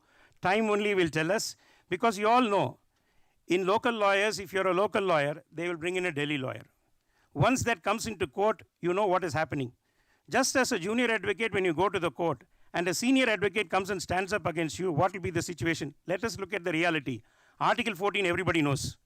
But then, in reality, the situation, the junior lawyer will be really in fretting like anything, and you know what will be the situation in courts. That is reality, and that is what one of the biggest thing in the ecosystem of law practice is going to happen shortly, whether you like it or not. The next one is COVID introduced this to us. We could not go to courts, but litigants wanted justice. Then courts used the beneficial part of this artificial intelligence by bringing in the novel concept of video conferencing. The video conferencing, yes, to an extent has helped many people, but India being a population-oriented country of 140 crores, look at the level of literacy, leave alone legal literacy or technical literacy, which we are all talking at high level. What is still the level of literacy in India if you look at? People are still under the starvation diet. We still talk of underprivileged people in our constitution. Not all are equal, the constitution recognizes under Article 16.4. If that be the situation, both educationally and socially backward are there, how far is this artificial intelligence going to help the human intelligence to come to the level of another human being? That is where the governance of the state, which must include e-governance, is my respectful view, sir, first.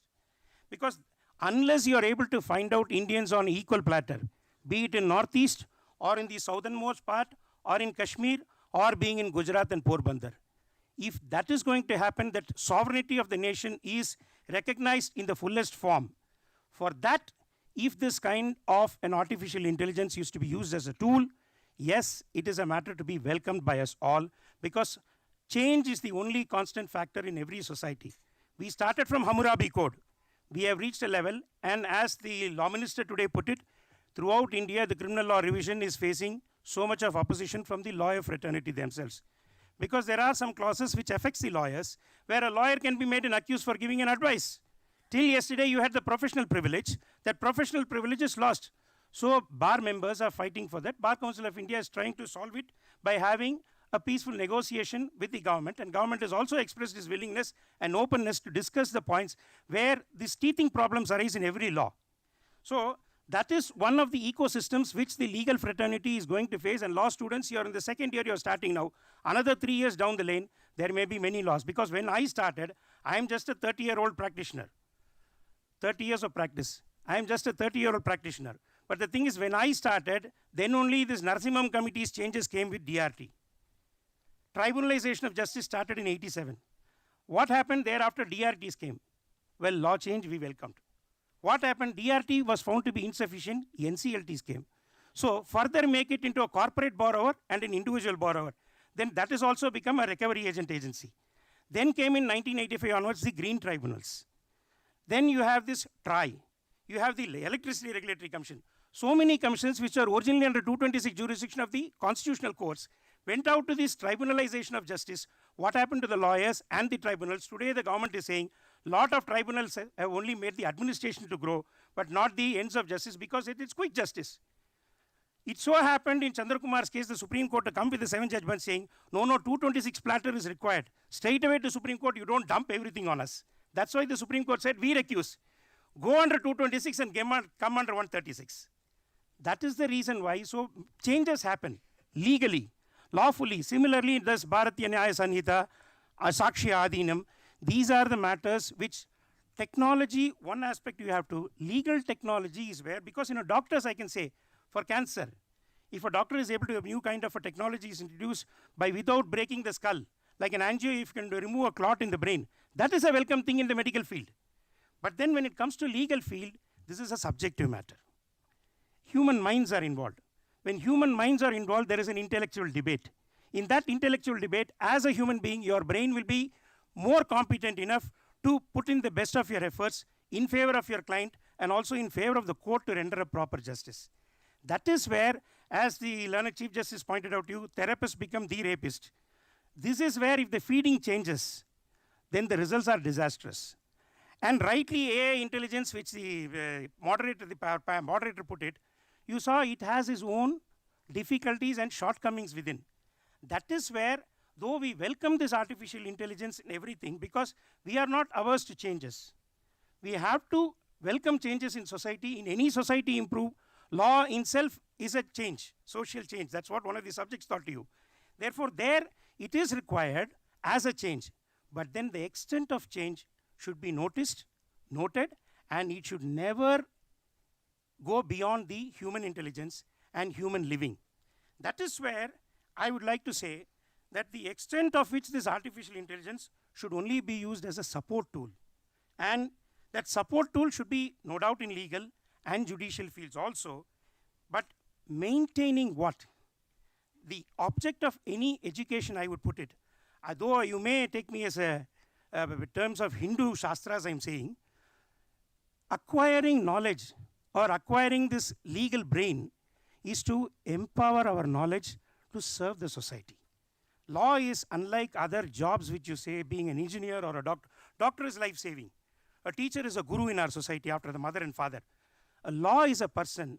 If you say other people, an engineer can build a huge bridge, a building. Doctor will save a body, human body from death.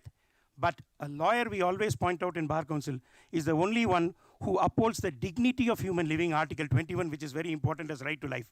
Even a dead body has a right to decent burial, is what the courts say. I, as a human being, any human being from birth to death, one thing which you cannot displace is the human ego. And the alter egos too. If I'm in position, if somebody younger to me comes and tells me, sir, you're wrong, how many of us have the courage to say, to look into it and find out whether it's right or wrong? And if it is right, have the courage to say, well, young man, what you said is right. Tell me how many of us will have the courage to even think about it and then act on it. I'm grateful Mr. Dube has raised his hand, and I find one more hand at the bottom. That is where the human mind is. So human mind, no doubt it may be a prejudice, no doubt it may be a bias, but then nobody is without bias, nobody is without prejudice. I always put it, human body, if you take, you eat. Thereafter, when it goes to the stomach, there is something wrong. It's like the moon, but we still like the moon because moon has some shadows, some dark spots, but then moon is always quoted for romance.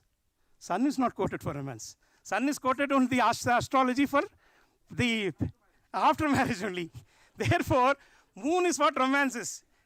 So you have candlelight, you have romance. That's why you say you go on honeymoon. Therefore, the law, that is also part of your future life. I'm not saying joking something. At one stage, you have to get into partners. And there, fortunately, I'm well educated today to be a resource person for LGBT too.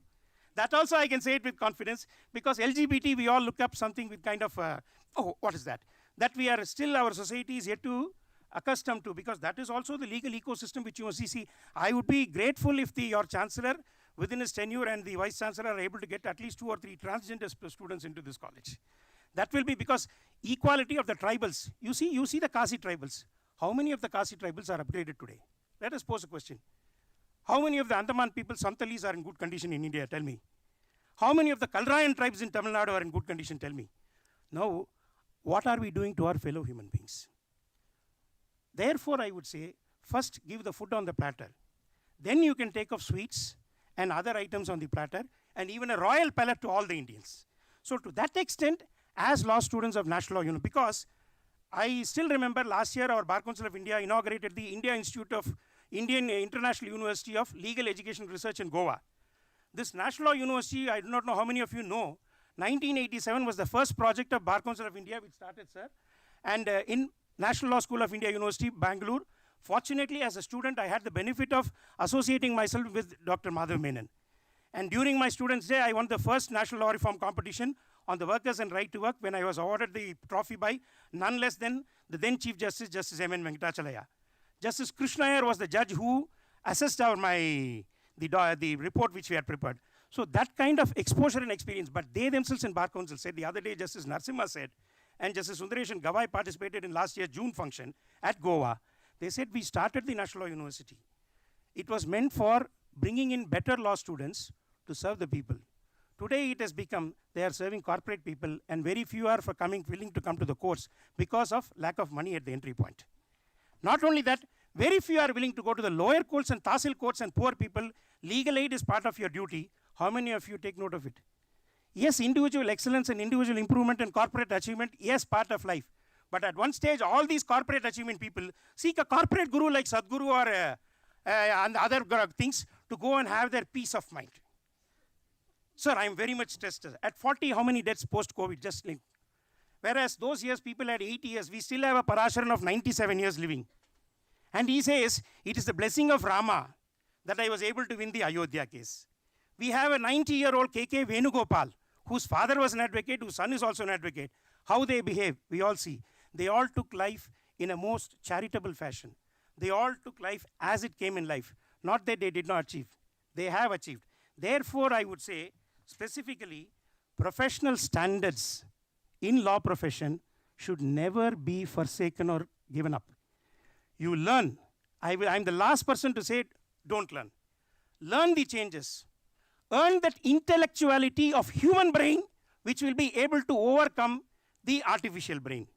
It's like, I do not know how many of you know, I think your professor will know, there was a Kasparov, a chess champion.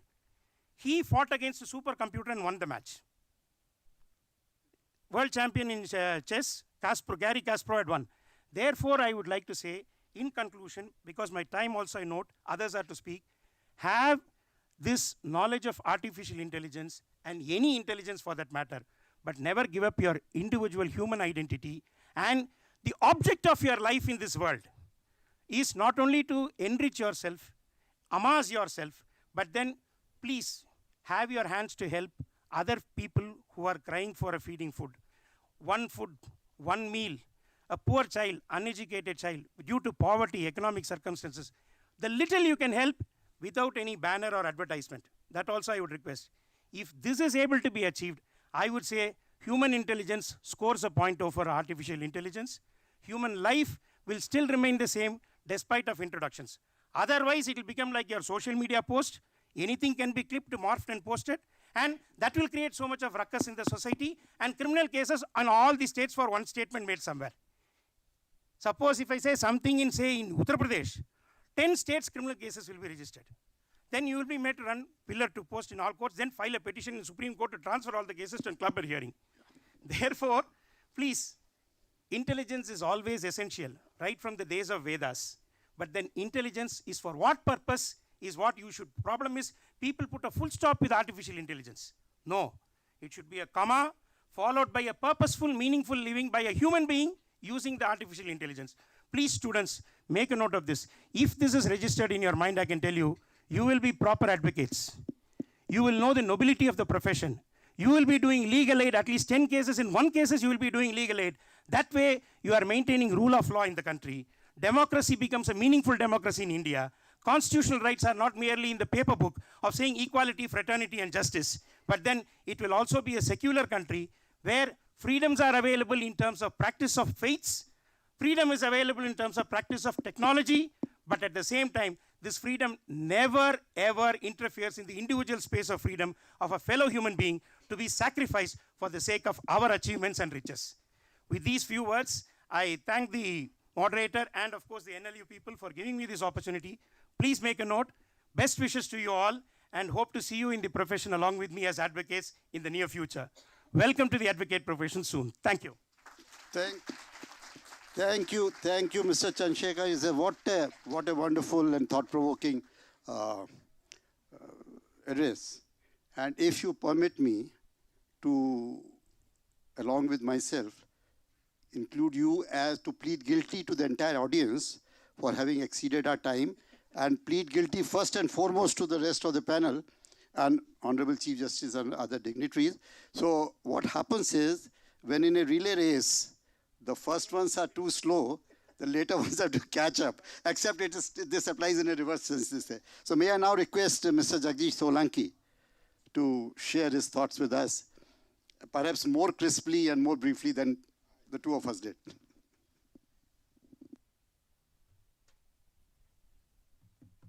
Good evening, everyone. Honorable Justice, Chief Justice, Honorable my Guru, Dube sir, distinguished panelists. See, the topic, I'll try to be around the topic. This is innovations and reform in Indian legal ecosystem. See, before coming to the topic, I just want to make a disclaimer that though I have association with Law Ministry and Law Minister, but whatever I say should not be considered as an official statement. So, see, I think everyone know about the challenges which we are facing in legal system, and especially in judiciary. Foremost is, of course, everyone know that is pendency. Everywhere, now everyone knows that this is a pendency of cases. And I'll let you know, the pendency of cases is not a new problem which is prevailing in India. That goes in 1924. The first law commission has been established in India is 1924. And the topic of that law commission is how to reduce the pendency. So that is a century long ago problem which we are still facing. So what is the solution? I'll come to the solution and what till today we have done to reduce the pendency. Ultimate aim is to reduce the pendency. Ultimate aim is speedy justice. Ultimate aim that every people, every citizen of this country can have a speedy access to the justice. That is the triple objective which we can achieve, whatever solution, whatever method, whatever tools which we can adopt. So coming to the first solution, that is how to reduce the pendency. Everyone is talking about use of technology, right? That's the first solution which we talk about. But whether till today, whether government or judiciary or all the stakeholders, including Bar Council, or we as an advocate, whether we have achieved something, whether we have gone on the path, or whether we have adopted the technology to reduce the pendency. So to my mind, yes, government is doing something, judiciary is doing something, as Chief Justice, Honorable Chief Justice is agree with me. Every stakeholder is doing their best to reduce down the pendency. But there is some kind of loopholes. There are challenges which have to be addressed.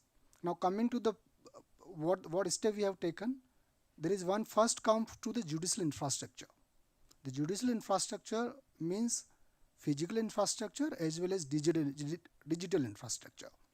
So if you come to the physical infrastructure, if my memory correct me, I think in 2014 the total court buildings in India is around 11,000. Now in 2023 or till 2023, to my mind, is around 21,000. So we have done something on that ground. Coming to the e-court, I think there are 21 e-courts are working in India. Almost one e-court in each state. Now coming to the use of the technology in e-court, like now traffic challan is almost automated. In majority of the state, traffic challan cases are automated. You just go online, you pay fine and case would be resolved. So these are very small steps though, but it will help to reduce down the pendency. Even if in digital infrastructure wise, I think 99% judicial court, they have some kind of internet connectivity, video conferencing, okay. Even e-courts, the e-court project, now is the third phase of e-court project is being implemented, and almost 8,000, 9,000 crore budget has been allotted for e-court. This third phase e-court project, I think, will enable or reboost the entire judicial digital infrastructure in the country. The coming to the digital infrastructure, whether really it will help us out, and what is the way around, and what is the next step which we can do. To my mind, AI is one of the tools to reduce the pendency. And how to use the AI? See, the AI can be reduced down. AI can be used to reduce down the pendency into the simplest way is that one issue of law is pending before one particular constitutional court, even be High Court or Supreme Court. All such cases which are pending on the same issue can be clubbed together with the help of the AI, and one issue of law is decided by the Constitutional Court, be it a High Court or Supreme Court. On the same line, all the cases which are pending on the same issue of law can be decided within an hour, within one day. So that is the use of the AI. See, we can talk a lot on the AI, like AI, one day, overnight, you can't change the entire structure. That's harmful. Okay, you have to go by step to step. So like in the video which I was shown by the Mr. Goel in the beginning speech, AI also has its challenges. Suppose tomorrow there is a AI advocate. It has some challenges. We never know whether your client knows that your drafting which is done by an individual human advocate or AI advocate. What will happen if AI advocate has done something, a grave error in his drafting? Who will be held responsible? Whether the software, whether the manufacturer, whether the advocate who used the software, the AI, or the bar council who has not done till today to address the challenges. I think this bar council has to come out. They have to take a proactive steps to regularize. So if you regularize the AI challenges now, I think you would be far ahead to your competitor to other countries. If you use the AI with solution to the challenges, I think by 2047, India can be a third largest economy for sure. Because legal challenges is one of the most hurdle, the most important challenge to achieve the goal to become third largest economy in the world is our slow judicial process. Now, the third point is, other than AI, what else? To my mind, the second solution would be re-engineering of process. Re-engineering process means the procedure delay which we are facing every day. If such delay and such loopholes can be curtailed either by judiciary, by judicial pronouncement, or by the legislature by some kind of policy making, then also we can achieve some kind of reduction in the pendency. Now, one of the best example in order to reduce down the pendency through reprocessing or re-engineering in the process is e-summoning. Okay, I'm sure many courts nowadays are sending the summons through mobiles, WhatsApps. But why don't you make it mandatory? Now, if one mobile number which is linked with Aadhaar card, okay, with your Aadhaar, is make mandatory to file the case digitally, and if someone serve on the same mobile number linked with Aadhaar and same can be considered to be a valid service, I think the maximum time consumption in the process can be curtailed down. This is one of the example which I am citing here to re-engineering and reprocessing of code process.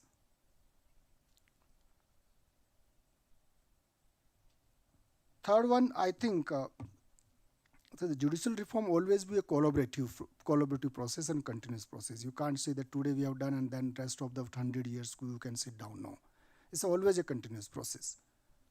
So one more point to reduce down the pendency is, and also of course is judicial reform, is ADR. When I talk about the ADR, mind well, I'm not talking about the arbitration. Okay, I'm talking about something else, that is mediation, conciliatory mediation. So if nowadays I think this government has come out with the Mediation Act, and think that is already notified and rules are in making. But if there is a one provision, make a mandatory mediation in all civil dispute, and with the declaration that before filing a suit before any civil court, mediation is a mandatory, just like in a Commercial Court Act, I think lakhs of cases can be reduced down. See, compromise or conciliations can't be a wrong. If two persons who are in dispute sit together on a table and negotiate something, whether it's going to be fruitful or not fruitful, there is no harm for talk. So making a mandatory mediation can be one of the best tools to reduce down the pendency.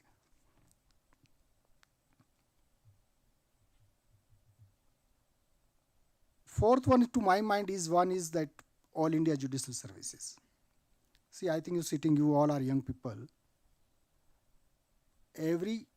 To my mind, hardly 1% NLU pass out goes to litigation. Either they'll opt for a good law firm or a corporate. And the litigation is a least option available with all NLUs pass out people. Why so? See, I know this is litigation is of course a challenging, but if we start proposing, or if this All India Judicial Service is proposed, is implemented, I think we can attract the young people in judiciary. could be, if an SDM who's a 24 years, 25 years old people, a person who's just age of 24, 25 years old, who can decide the revenue matters, why can't a 25, 30 years old advocate can decide the matter? He can. If a chance is given in a higher judiciary at early age, of course the young people will attract to the judiciary and to the profession. So to my mind, the All India Judicial Service can be a one option to, and it could be a good tool for judicial reform. I have some time, sir? Well, I don't know, 15 minutes for the session. 15 minutes, whatever you think is best. Yeah, no. Moderator goes with the flow, you know. So I'll not take much time. So only two more points. See, what I'm talking is whatever topics which I'm taking is there small steps, but they can bring a major change in the society. They can bring a major change in the judicial process. They can bring major change in entire judicial infrastructure. Overall, Honorable Chief Justice sitting here, I don't know whether he will agree me or not. One more point which I really want to bring before this audience and before Honorable Chief Justice is that selection of judges should be based on domain expertise. So a person cannot be a master of everything. If one person, whosoever is good in one particular domain, he should be selected for that particular project only. Could be for 5, 6 years, 7 years, 10 years, he will only doing that particular job. He will be deciding all that particular cases only. See, if one person who has a good knowledge of particular domain, he can decide the case very quickly, rather than sitting on the dais and then asking the advocate what is the issue is. So that is that's kind of innovation which you have to think. That is out of box. I don't know whether it's out of box or not, but this kind of process, this kind of task we have to take into hand to really bring the process into a rapid change and in reform. Thank you. I think I have exceeded my time. Thank you so much to hearing me. All the best. Thank you. Thank you, Jagdish, for your very insightful and evidence-based submissions and presentation. And now we have 15 minutes left in the session. Dr. Mani is delayed, so he will not be coming. So what I propose, you can dispose whatever you wish, is for you to speak, and then I propose, if the Vice-chancellor kindly agrees, for him to come and for some closing remarks, and maybe he will seek the guidance of the Chief Justice whether there is time for question answer or not. That is a decision I will not be taking. Please.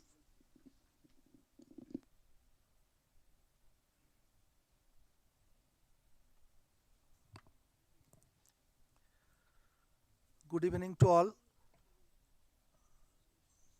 The premise for this session, I think from the inauguration being laid down by Honorable Chief Justice, the how technology intruding in our legal profession and legal education also. If I look into the topic, the innovation and reforms, Indian legal ecosystem, so far we are looking into most of the situations where law is in operation or in practice.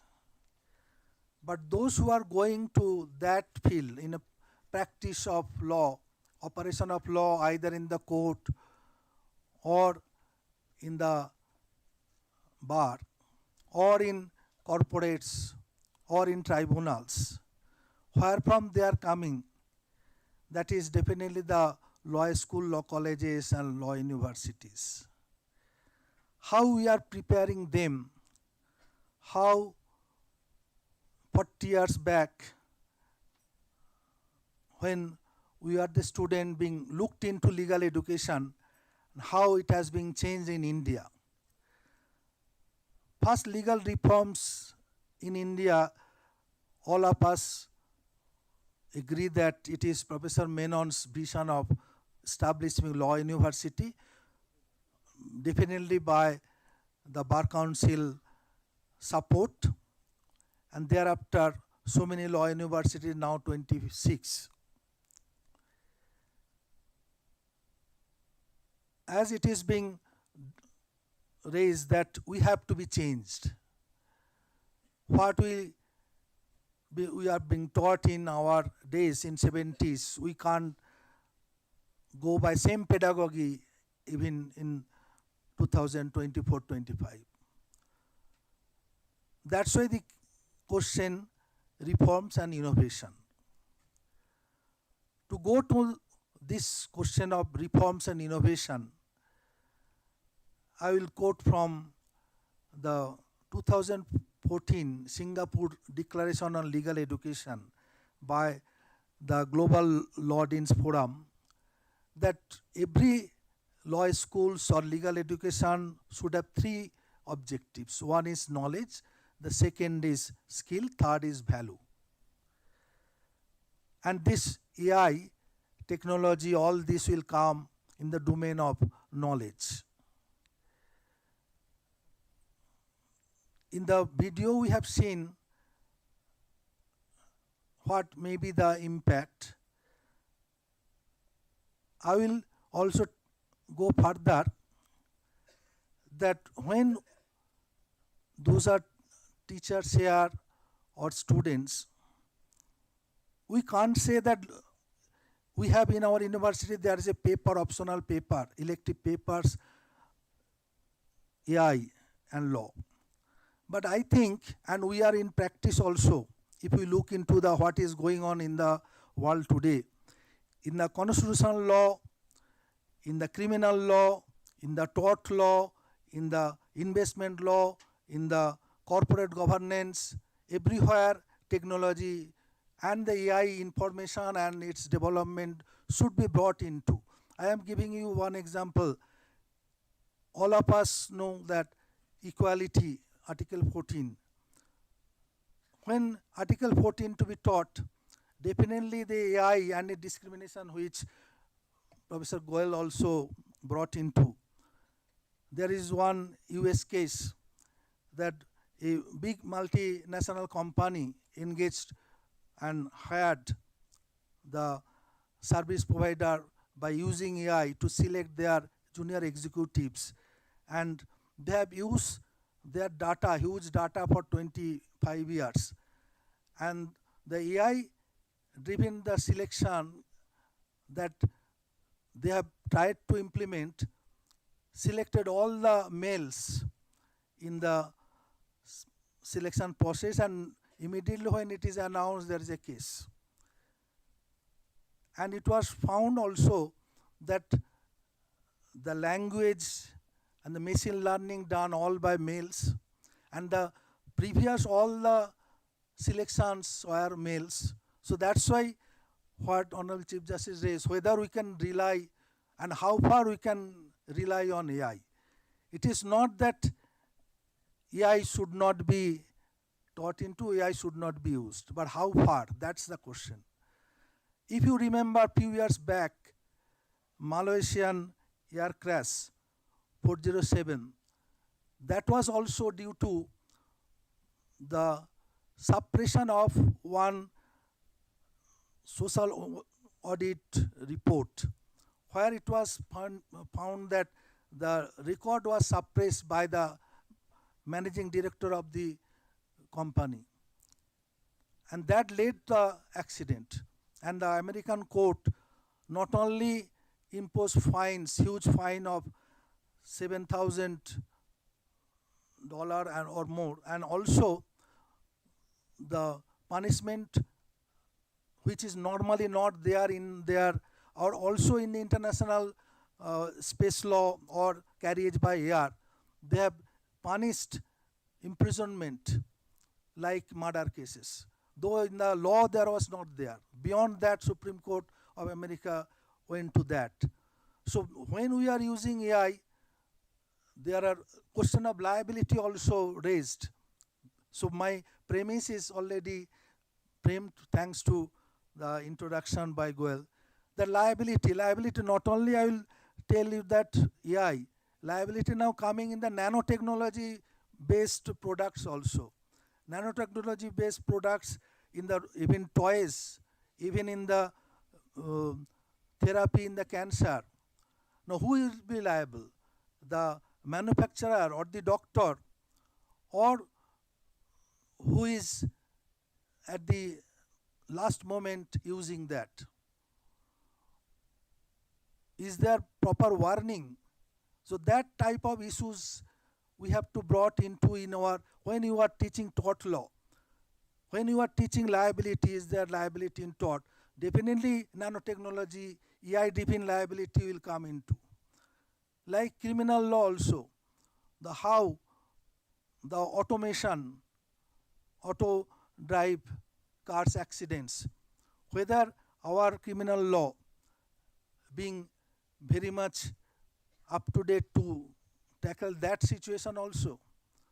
So these are the things in the knowledge level we have to brought into in our legal education in the law school and university.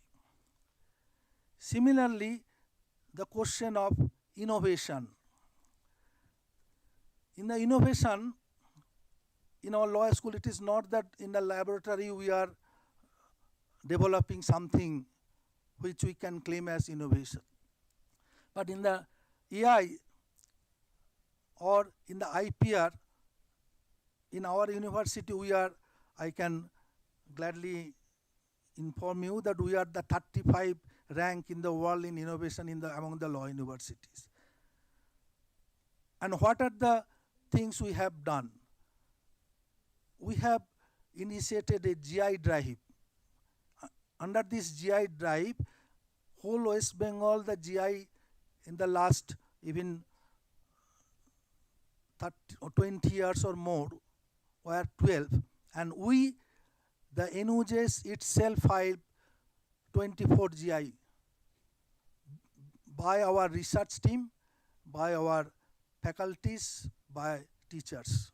So universities to take the initiative, so innovation wherever possible. And also the research, AI related research, one of the research we are, normally it is not thought of, that collaborative research with linguistic department of Jadavpur University and our NUJs along with ISAR Kolkata. The language used in the judgment to read that what next time for the advocates there is an attempt to know what are the mindset of the judges in thinking of perceiving the facts. So this type of innovative things also to bring. So innovation and reforms through knowledge and definitely by research to bring into. The next one is the how to develop the skill level in our legal education in the law schools and law universities. What the operational level, it is being thought that if in the court or in the software which are being developed already and which will come, definitely there should be some program, if not all, some students be acquainted with the AI research and the use of AI. That is one aspect, skill.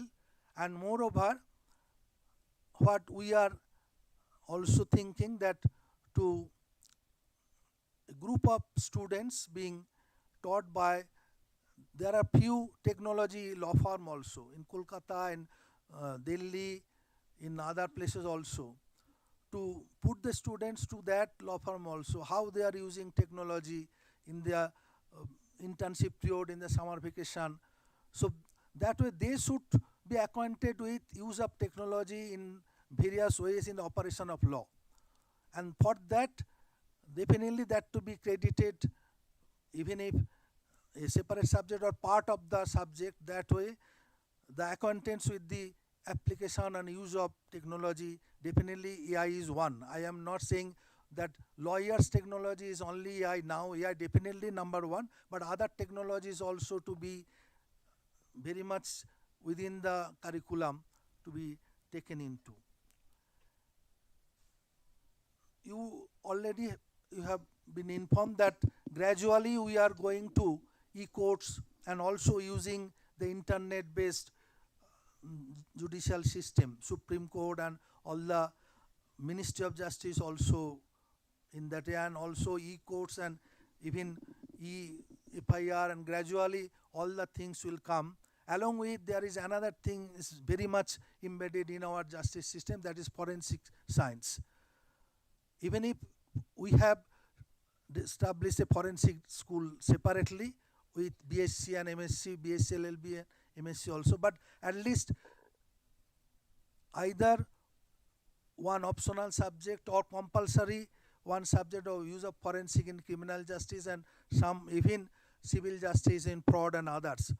This forensic evidence and what is that, how it can be proved, how to interpret the reports of the forensic experts, these things to be part of the, I think, our educational curriculum and the teaching learning process.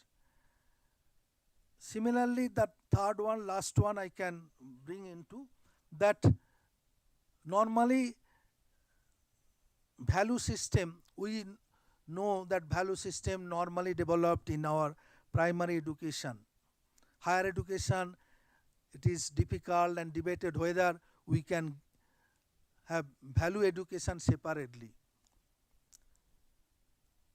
Ethics in legal education, one year the Global Law Forum discussed whether ethical issues can be part of legal education. The discussion was that ethical education means that when you are applying law, we have professional ethics, but we have ethical sense to the society, ethical sense to your institutions where you are working. So that ethical issues can be brought into by some seminar course or by bringing the persons who are facing with that type of ethical issues. So what are the advantages, what are the dangers of decisions taken at every stage when the law graduates joining the corporates or joining the civil service also. Some of the law universities, law students are in the Indian Foreign Service, Indian Police Service, Indian Revenue Service. So there also it is not that all the law graduates from national law universities are going to corporates. Some of our students are in the foreign service, in the police service, in the revenue services, and also judicial services. Last year, this year also, last 2 years, the first position of judicial service examination, public service, our NUJ student. Last year it was 3 out of 5, including first. This year the first one is our student. So it is that gradually law university students are by choice going for judicial service also, civil service also. So it is the value change, maybe the value system, ecosystem developed within the university, diversity is there. Even we have a litigation cell also.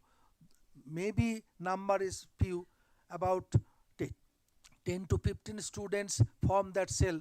They decided they will go to litigation. For them, we have to bring the high court lawyers, drafting and others, and I am to support that.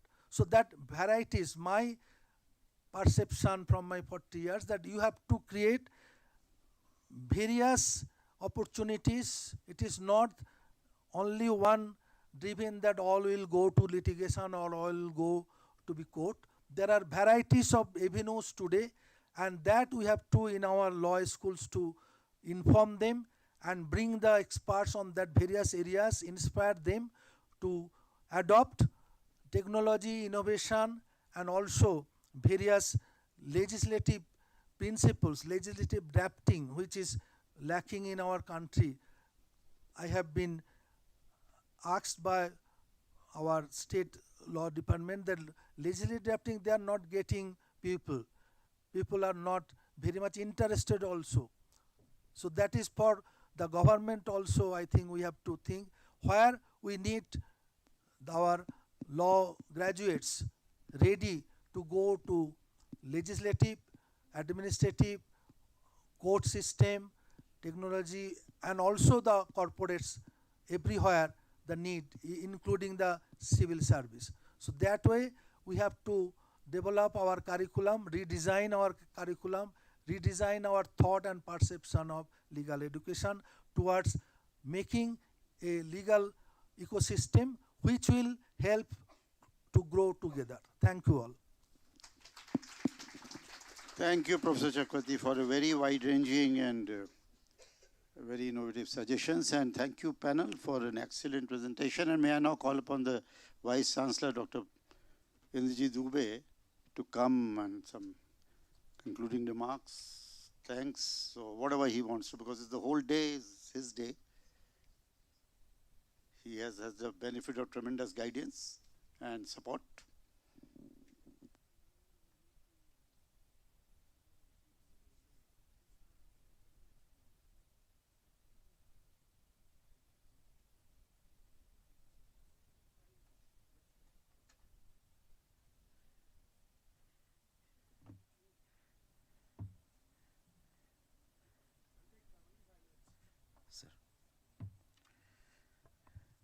Thank you so much, sir.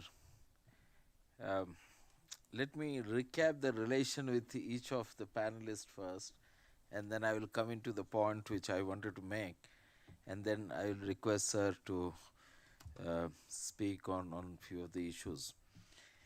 I know Goel sir last 16 years, I think more than that possibly. I was a very young academic, and he was a very dynamic secretary, very powerful in Ministry of Corporate Affairs at the time.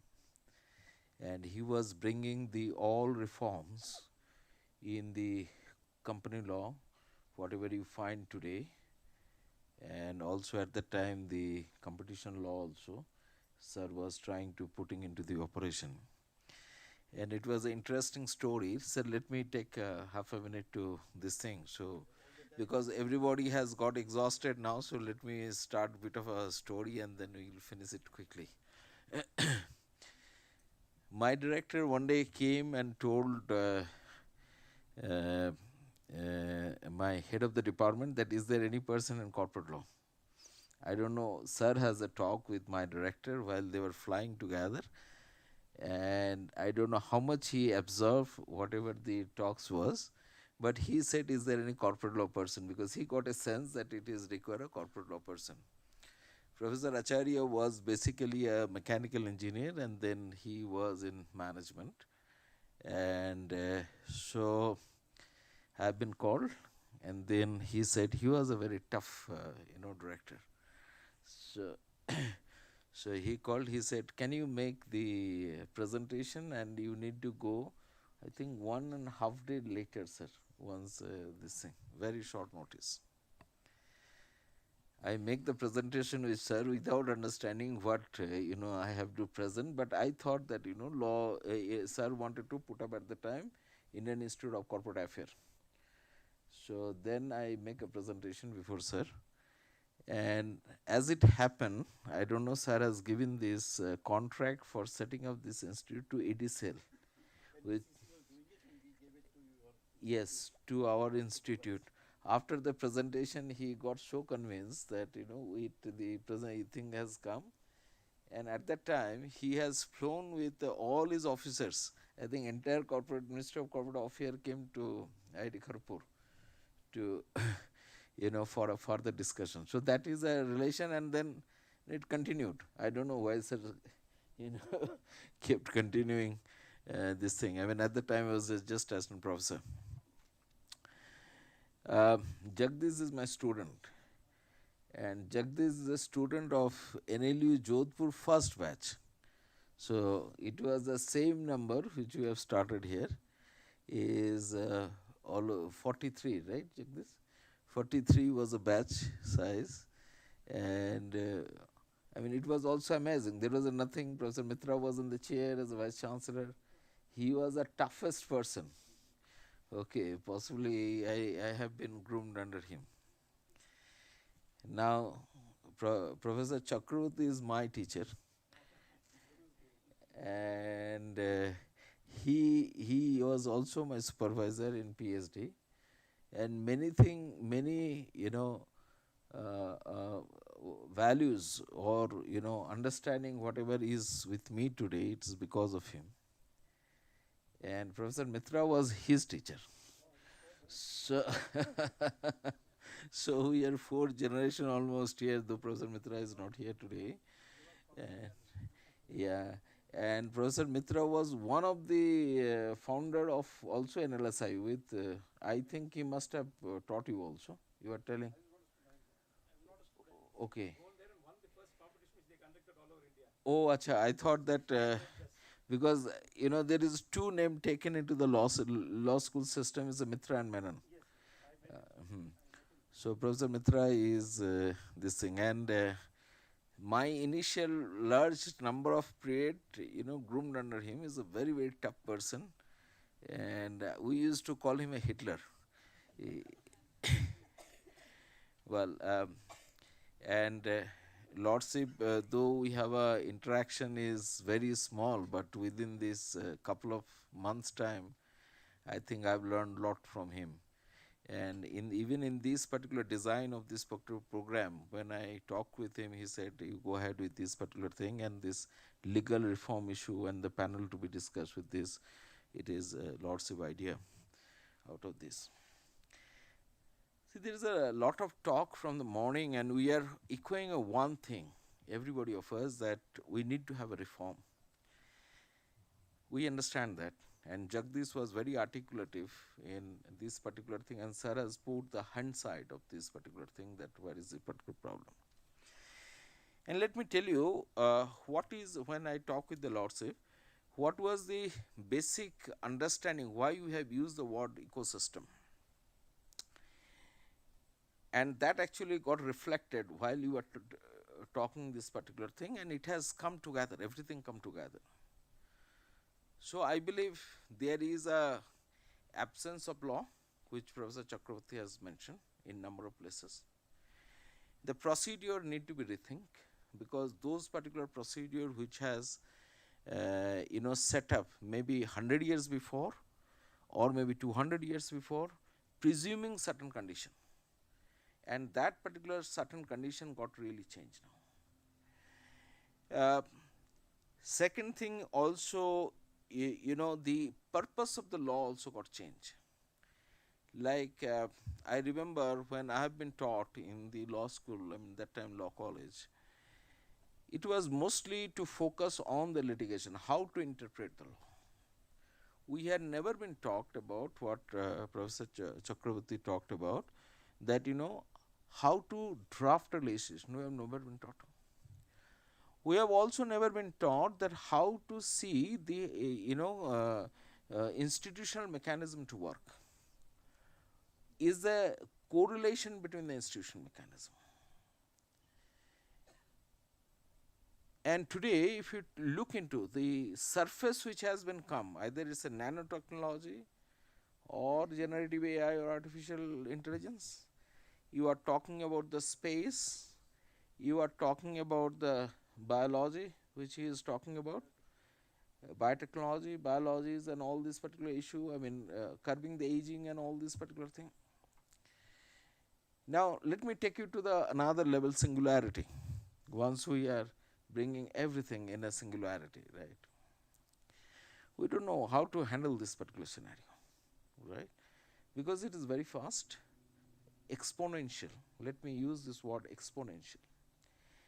And we until now understood law as, which has also come from your talks, as a human centric and rather anthropocentric. So if somebody is doing any kind of a crime, or maybe they are not observing the care and skill, or they are not observing the good faith duty, then you decapacitate that person, either put him in jail, put him in punishment, all this thing. But it was never been understood that how the machine can be controlled. Though there is a lot of reference because it comes from a artificial person like corporates and all this particular thing, which was started with the system of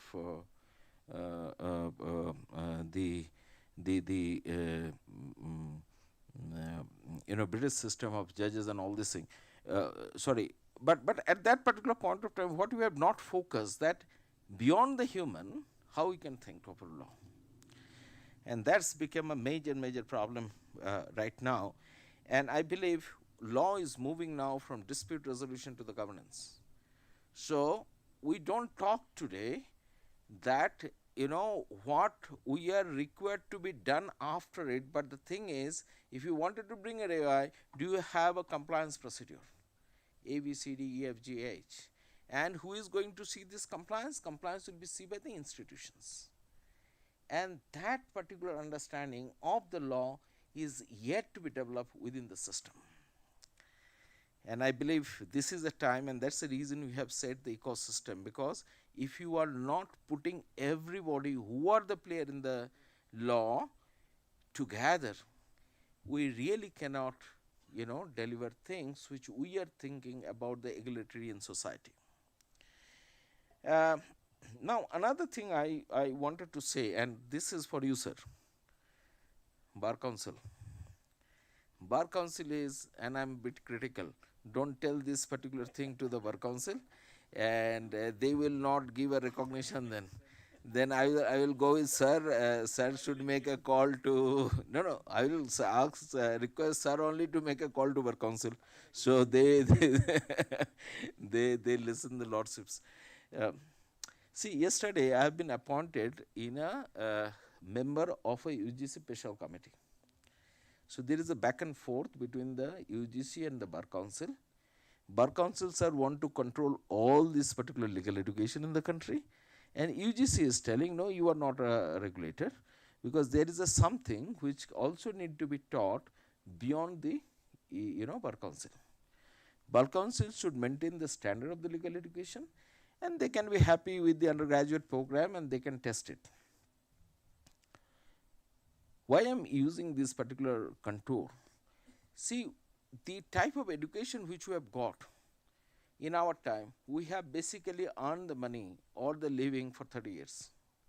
That is not going to happen for the next time, because the times things are changing so fast.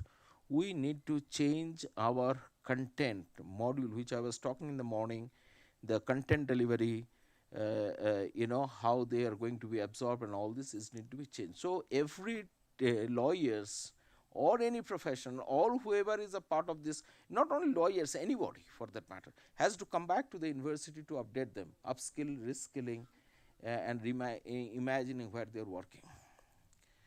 So in this context, Bar Council should take a back seat. It should be left with the university, which has come from Professor Chakravarti's talk itself, that they are introducing the many newer program. So university should think that what is required for the country, and they should focus on the manpower, because today the manpower is not required only for the lawyering, but it required from everywhere. You require a space lawyer who can understand this thing. You require a data science person.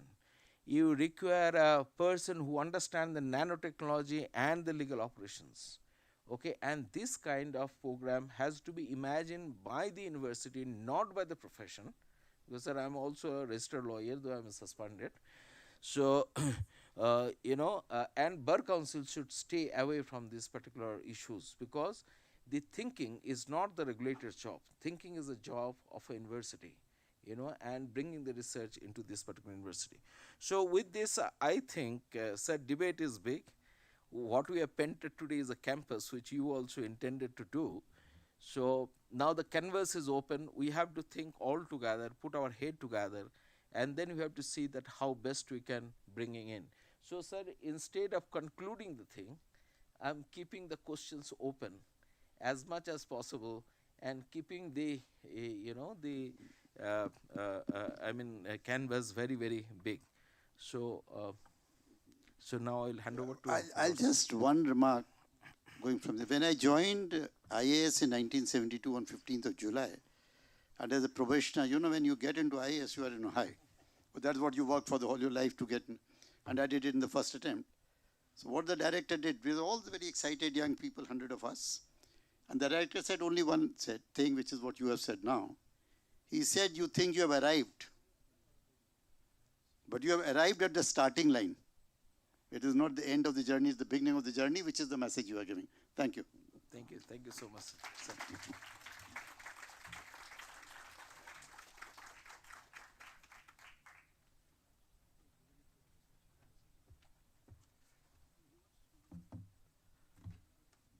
Once again, good evening to all.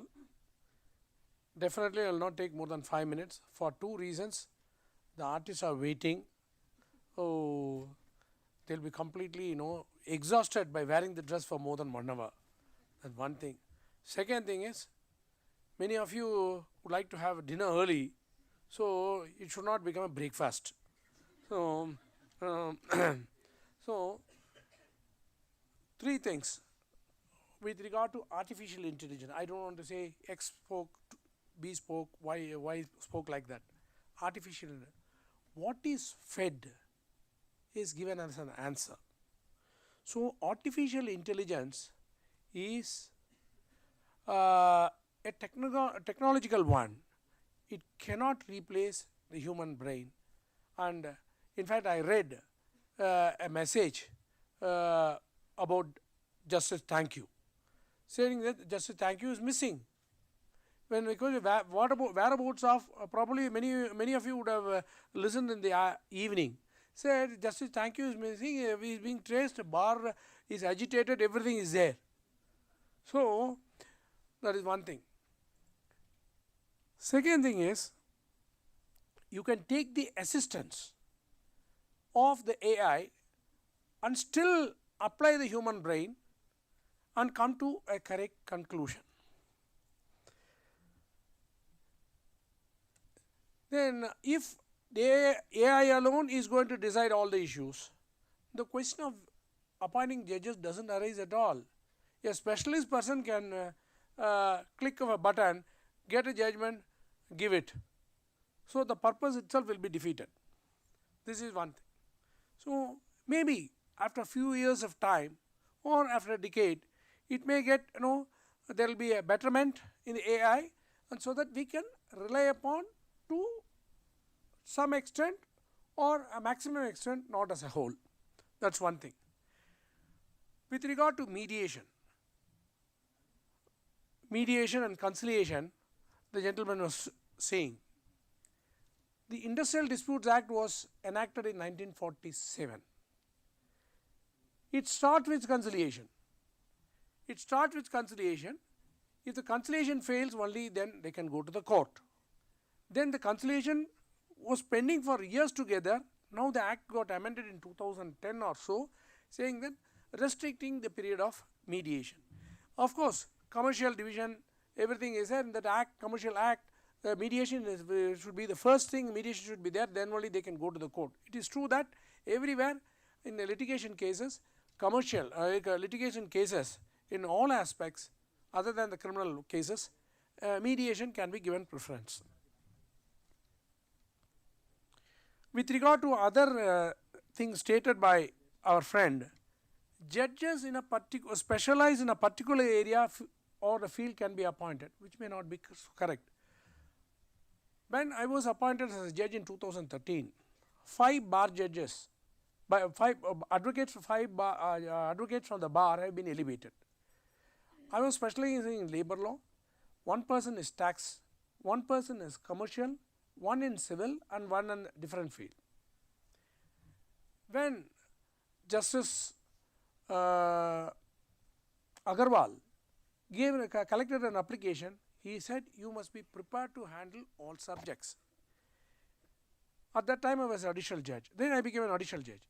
Then after I became a permanent judge, Justice Goel said, since you are young, you will have to deal with various subjects because one day you may become a Chief Justice and you should be in a position to handle all the fields. If I was in Tamil Nadu, I was in Madras High Court, where there were 10 division benches. One particular bench will allotted encroachment case, one will be tax case, one will be civil case. In Meghalaya, there is only one division bench. All cases pertaining to all matters are heard. If I have been given labor matter alone, I would not have handled cases. Now when I came here, there were 94 division bench matters. Sitting singly and in division bench, I have disposed of 84 matters. Advocates and are requesting that don't finish all the cases, the High Court should not be closed. So, my friends are here. So that is one other thing also there. So we are doing our work. That apart,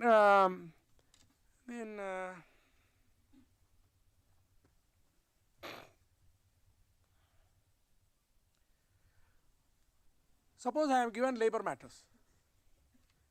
My junior Chandrasekkar and others, I said when I gave a list of 20 advocates who were my juniors who worked with me, their cases should not be posted before me. What will happen? Will you have one more specialized judge in the same court? They cannot appoint. You can't say he is an expert in civil labor field, he should be appointed. It can't be done. See, according to me, in so far as law is concerned,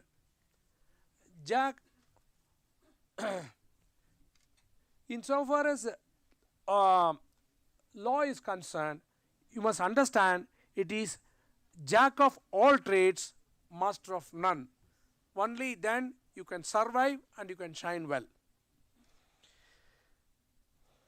Then with regard to Bar Council, everybody stated about Bar Council. What I feel is, a person, whether it's a chairman or vice chairman or anyone, once in 2 years, somebody else should hold the post. If he succeeded, he should not contest in the next election. If that is done, the Bar Council will do very well. That Chandrasekkar can go and inform the Bar Council. Because Vice-chancellor said that don't say, but I can say that he can go and say. Because it's good for everyone. Tomorrow he can also become chairman of the Bar Council.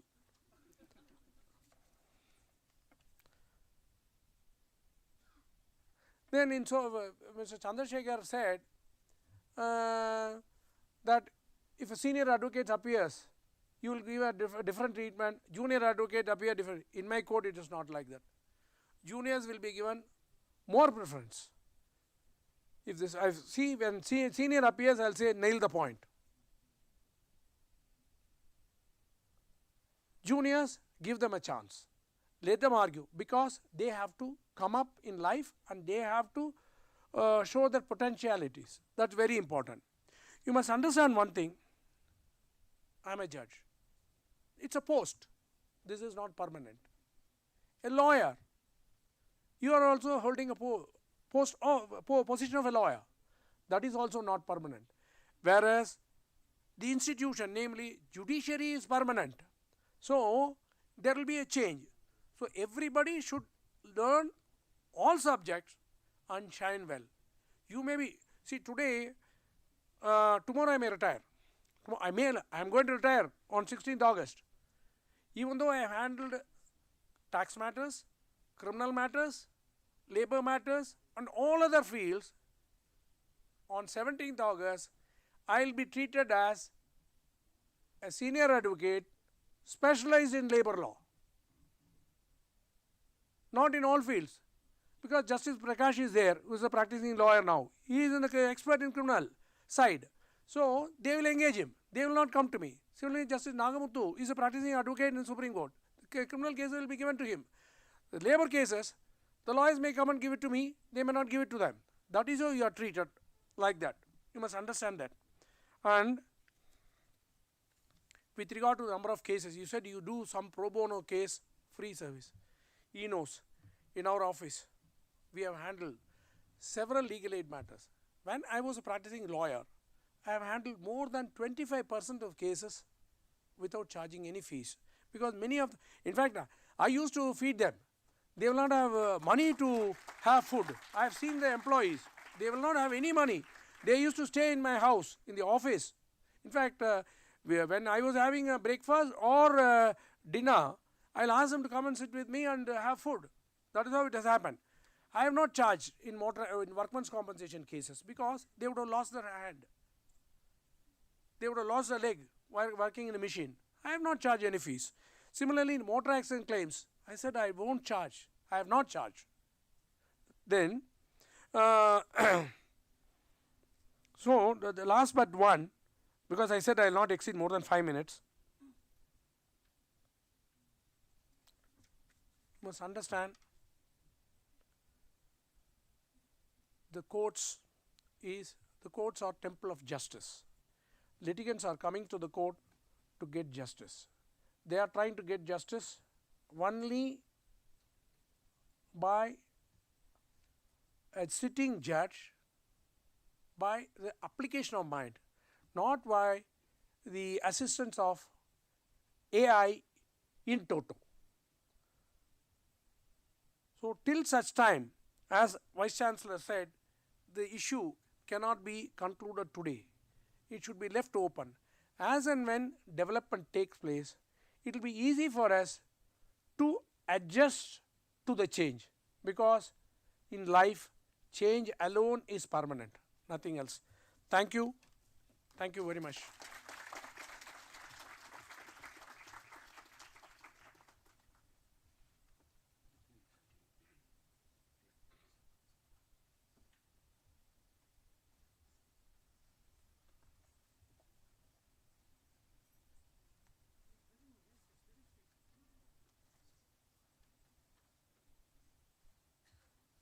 So we got very, very lucky. All things, all good things end with greater things.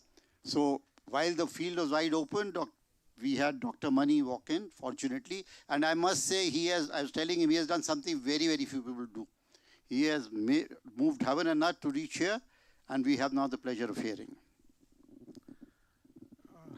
Honorable Chief Justice, High Court of Meghalaya, Shri Anurag Goel ji, former Secretary, Ministry of Corporate Affairs and presently Professor of Practice, National Law University, Meghalaya.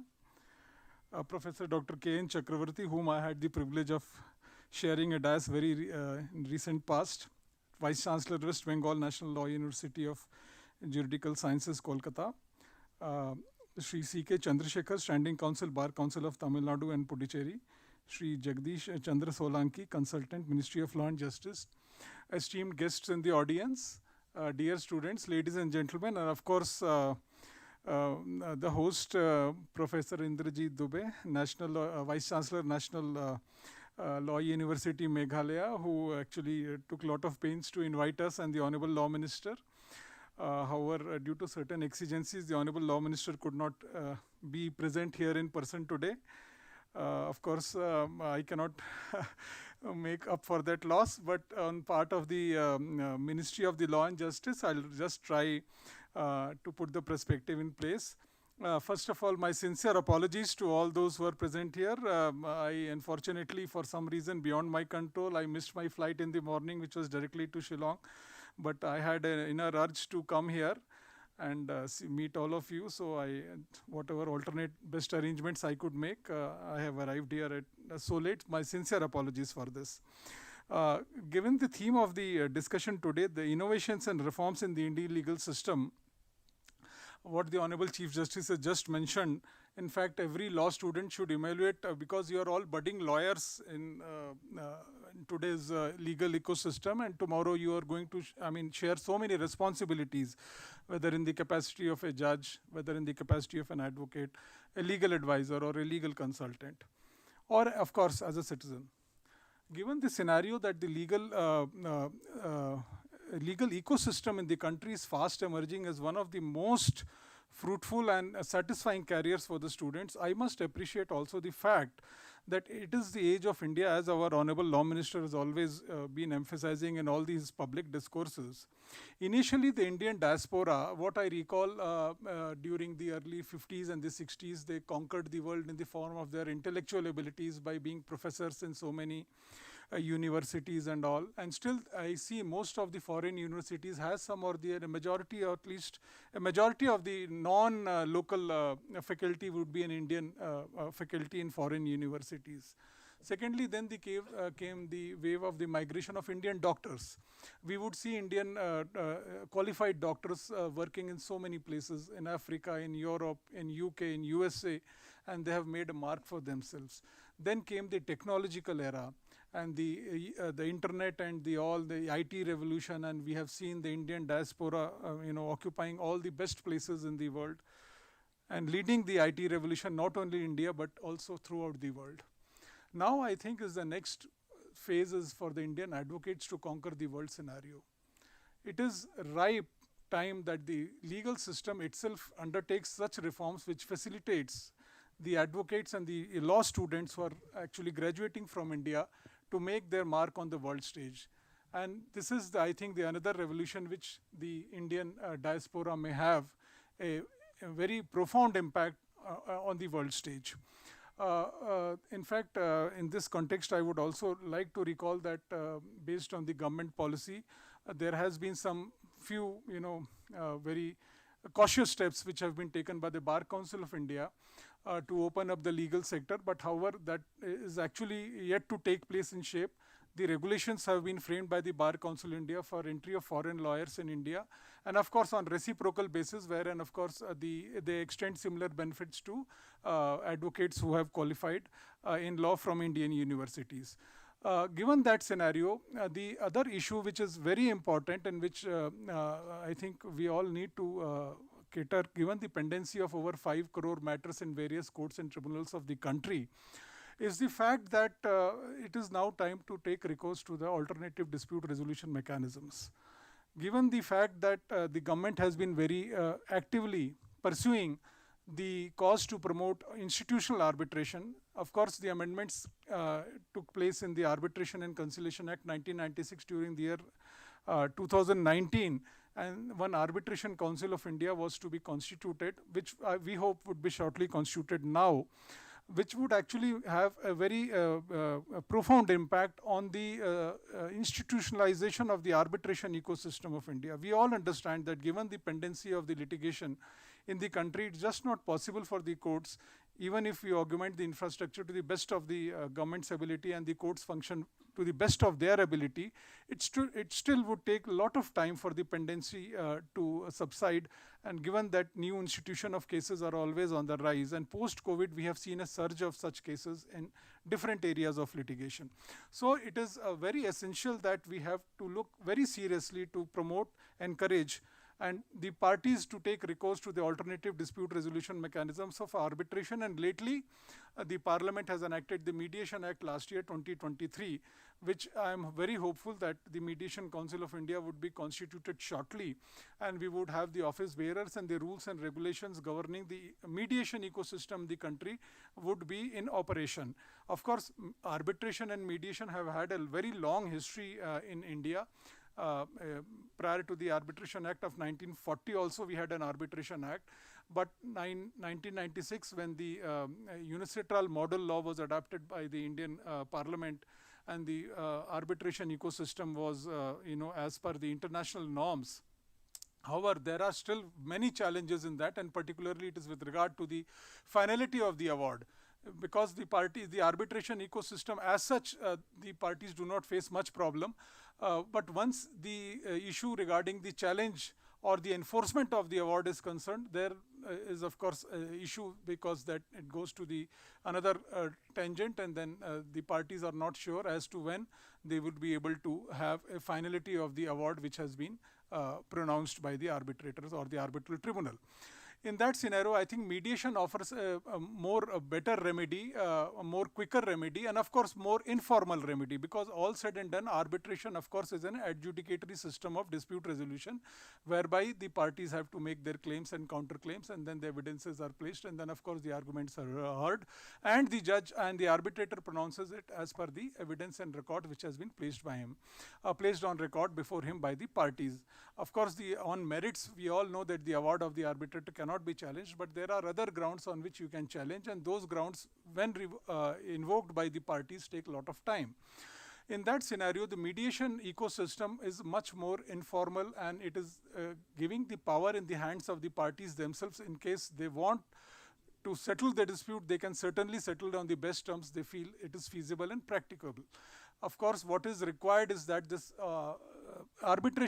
mediation ecosystem has to sink in the legal ecosystem of our country. The parties have to appreciate it. Of course, the courts are very proactively, right from the apex court to all the other. There are institutional mechanism of referring disputes to the mediation centers, right from the lok adalats to the various compoundable offences also under the against offences against women. And of course, in commercial and other family matters, mediation is already been resorted to. What is effort is that we should make an institutional approach to have a wider outreach of mediation throughout the length and breadth of the country in civil and commercial disputes. Of course, family disputes and matrimonial matters are one of the most fertile grounds for taking recourse to mediation. Given this scenario, I think the young students, particularly those who are graduating from national law universities, should of course pay heed to these emerging areas of practice. In fact, recently, some time back, there was a dedicated arbitration bar which was launched at New Delhi in a grand function. And similarly, we hope that the mediation ecosystem in the country, which is, of course, we are historical legacy is there upon us that we had a lot of instances of settlement of very complex disputes by recourse to mediation. Given that history and the culture which we imbibe in ourselves, recourse to such alternative methods of dispute resolution should not be a very difficult problem for us. The only thing is that we have to get out of our mindset of litigation, because everywhere the finality which is attached in the pronouncements of the court is more appealing to the parties rather than the power which they exercise themselves by recourse by the legal ecosystem which has been put in place through the mechanisms of alternative dispute resolution mechanisms. Anyway, besides this, I think this is one of the points. To reduce pendency, the government on its own part is also taking many proactive steps. For example, in the tax disputes, we have already, the CBDT and the CBIC have put in thresholds whereby a minimum appeal of less than 2 crores they will not go in for appeal to the Supreme Court. Similarly, for 1 crore and above, they will not go to the High Court, and 50 lakhs and above, they will not go against the orders of the ITAT or the SESTAT, as the case is.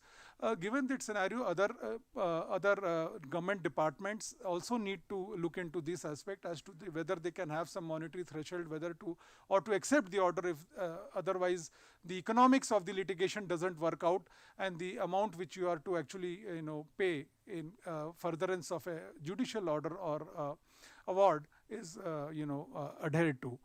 Given this scenario, I'm sorry, actually I'm exceeding the time of this discussion, but this discussion itself is so interesting, and I'm thankful that the National Law University Meghalaya, on the very first foundation day of its establishment, has thought of having such a grand function here.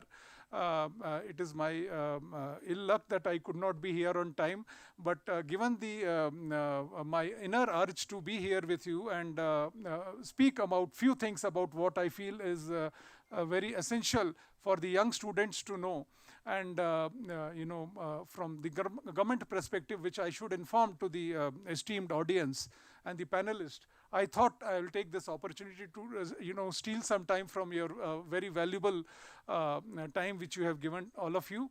And I think because the program is already getting late, so I'll just say thank you to all of you for having given me a very patient hearing. Thank you so much.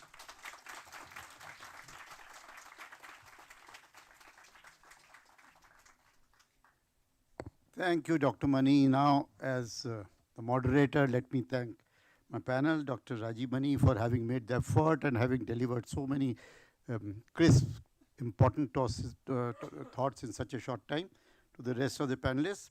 And let me also say, sir, that your presence had taken these panel discussions to a different orbit. And if I may use my favorite language, they have made the discussion go exponential. Exponential is my favorite word, so it has gone exponential. And since we are in APJ Abdul Kalam Hall, let me say that I was remembering and was talking, when I think of him, I think of his book, Ignited Minds. And if I met a new ignited mind today, it is the Honorable Chief Justice, and another one, the Law Secretary, and of course, a whole lot of you. And we hope that this hall and this university will create so many ignited minds because it was meant for youngsters. So let me just, from my side now, thank the Vice-Chancellor and the rest of the team for giving me this opportunity. Thank you. You can take over now. Thank you, Anurag Goel, sir. And also thank you, Dr. Rajiv Mani, sir. We are truly grateful for your presence here, and we are grateful that you could make the time and effort to join us in our celebrations this evening. As a token of our appreciation, we would like to present to you a small and humble gift, and we are really thankful that you could be with us this evening in our celebrations. I request our Vice-Chancellor to kindly do the honors.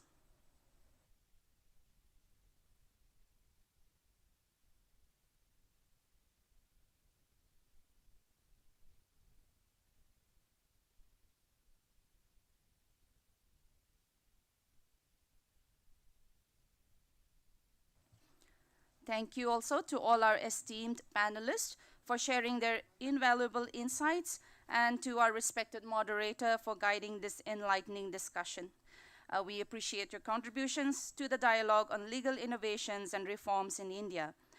We will now proceed with our cultural program. Thank you, sir.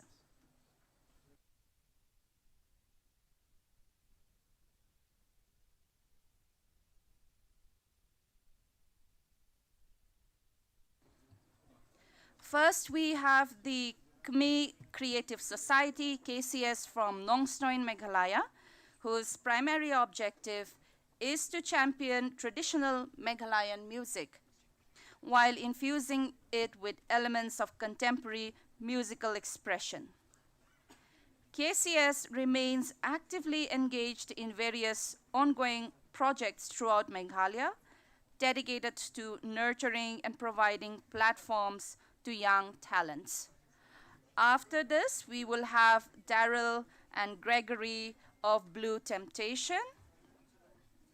Both of them are part of the blues outfit Blue Temptation, who have played across multiple Indian festivals in the country. Daryl has also experienced playing big international stages, most notably the F1 Malaysian Grand Prix, 2 years in a row, sharing the stage with such acts as Girls' Generation, Usher, and many more.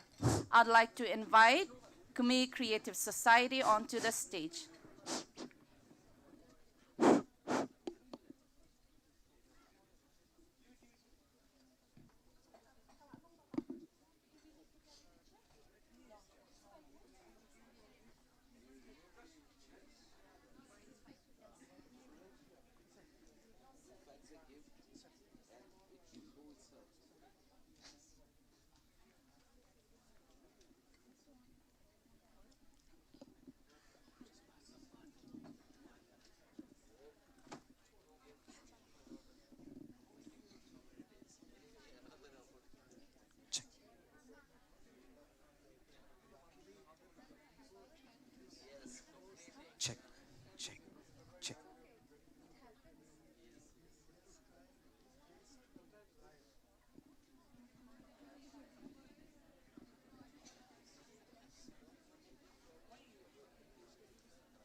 Hello, check. Hello, check, check. Hello, check. Hello, check.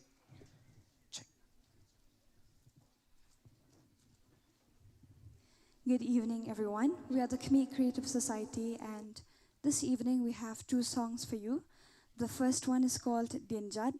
The song is a song that we honor our leaders and the bright minds of the past who have contributed so much to what we are today.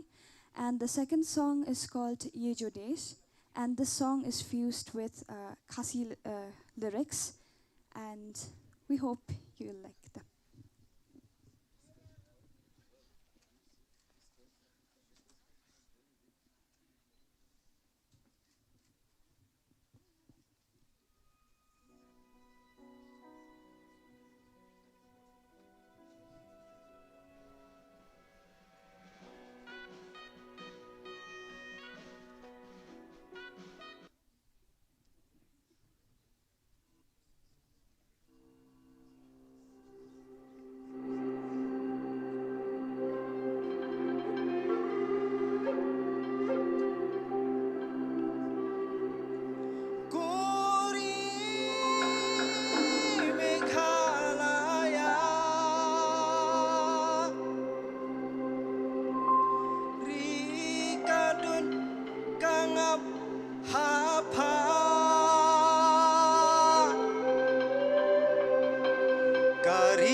Kari kisur umlung banjar hajar teliki klur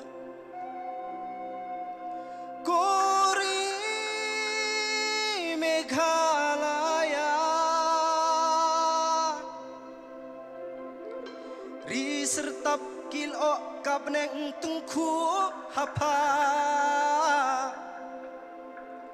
Ukun hajar pari sumar hadu kajuk mentah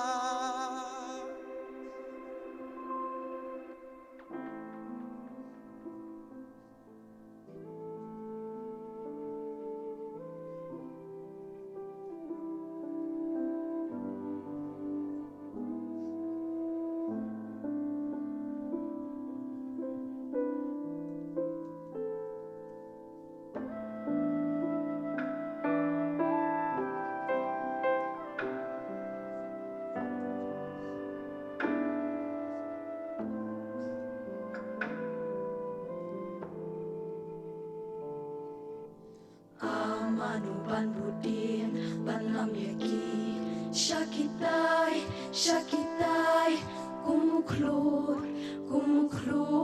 jong pi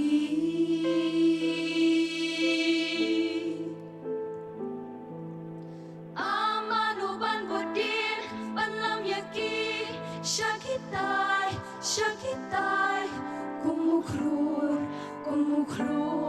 jong pi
Dajing ye pitlap hakut kimen sim pi ut na jangai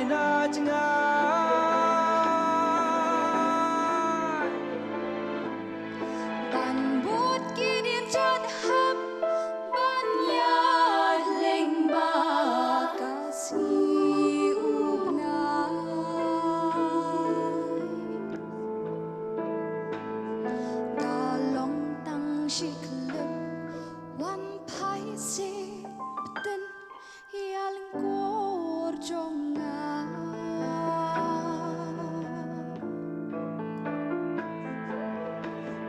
Jat ki jong pi dei nga ban but lam yakari sha ki kliar ti tai ki du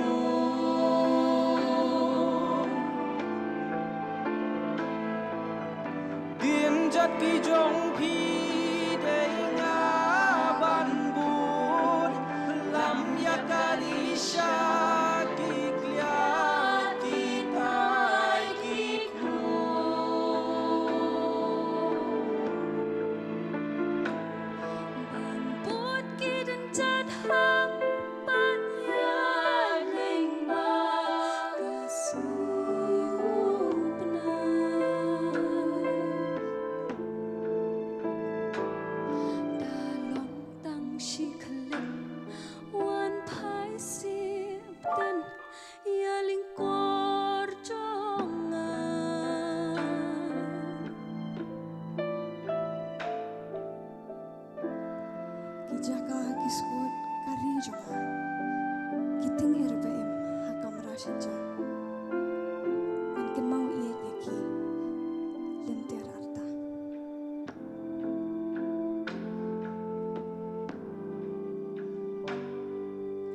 Amanupan butin panlam yaki.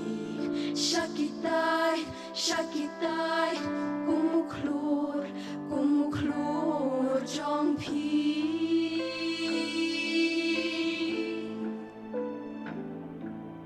Amanupan butin panlam yaki. Shakitai, shakitai, kumuklur, kumuklur jongpi.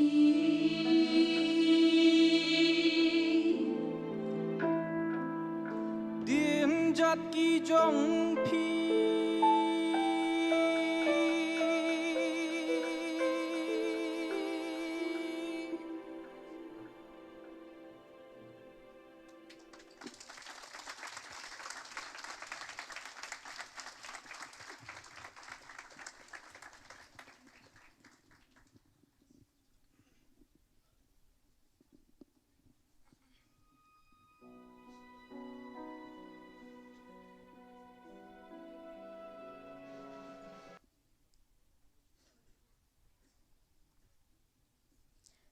Can you please increase the track, the volume of the track?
Sunny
Thank you so much, CME Creative Society. That was truly awesome.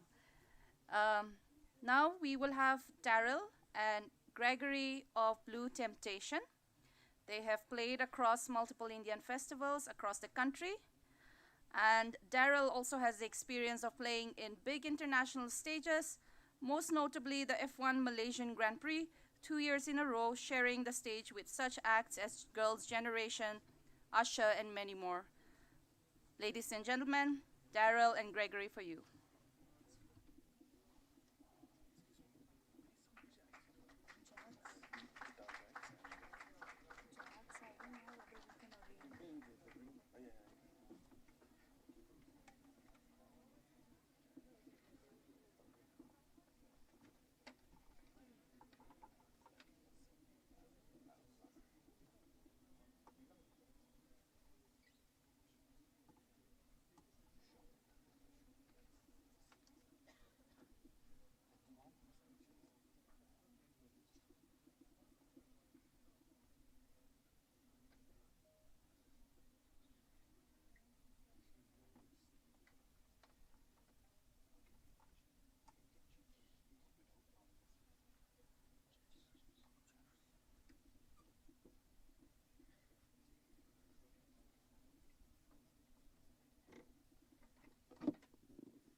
Yes, it's okay.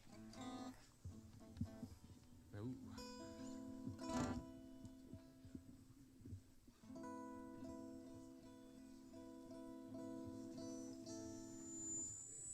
Ho, ho, ho, ho, ho, ho, ho, ho.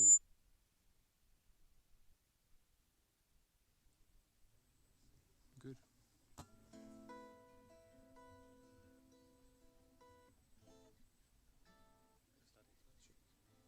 Check, check, 1, 2.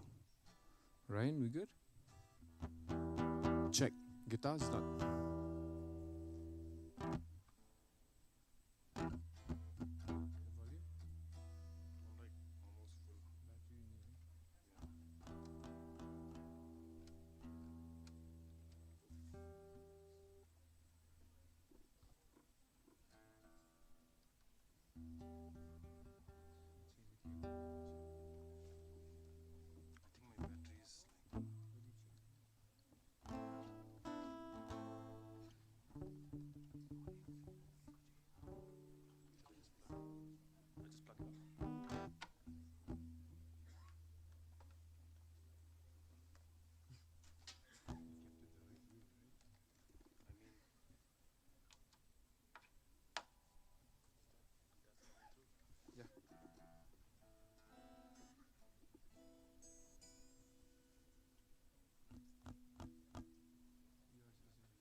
Ryan, just mic it.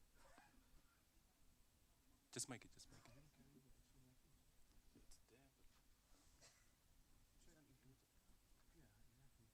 Ryan, gonna plug it, pull it out. So sorry, ladies and gentlemen. Technical difficulties are part of the job. This isn't the first time, so don't panic. We're not panicking, but I'm secretly panicking inside.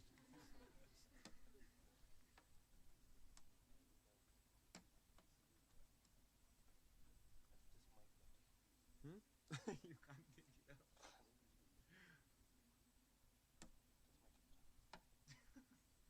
Ryan, just mic the guitar, I think better.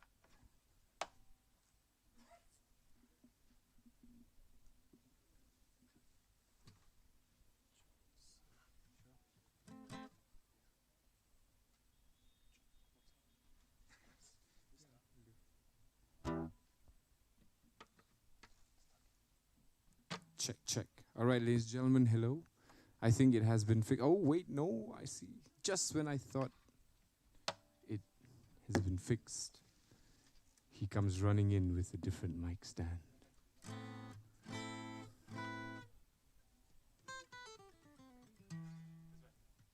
Is that fine, Ryan? Can you hear the guitar? Can everybody hear Greg's guitar? Yes, all right, ladies and gentlemen. Then that's my cue to start the show. My name is Daryl, and this is my friend Gregory, and we play in a band called Blue Temptation.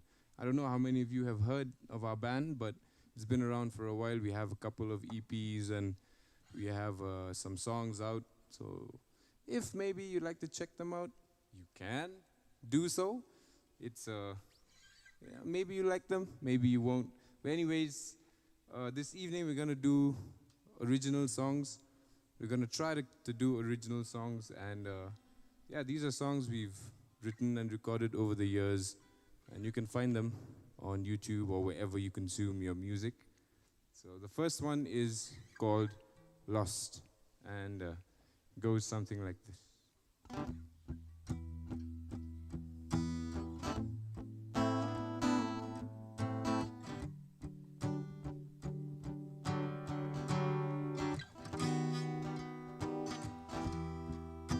I wonder if you hear me. I've been knocking at your door. If only you can see me standing in the cold. See, I've been missing some decent love and company. Lost in confusion, dark days and misery. I need your healing, I need your security. 'Cause I can't fight these feelings if you ain't fighting them with me. No, no.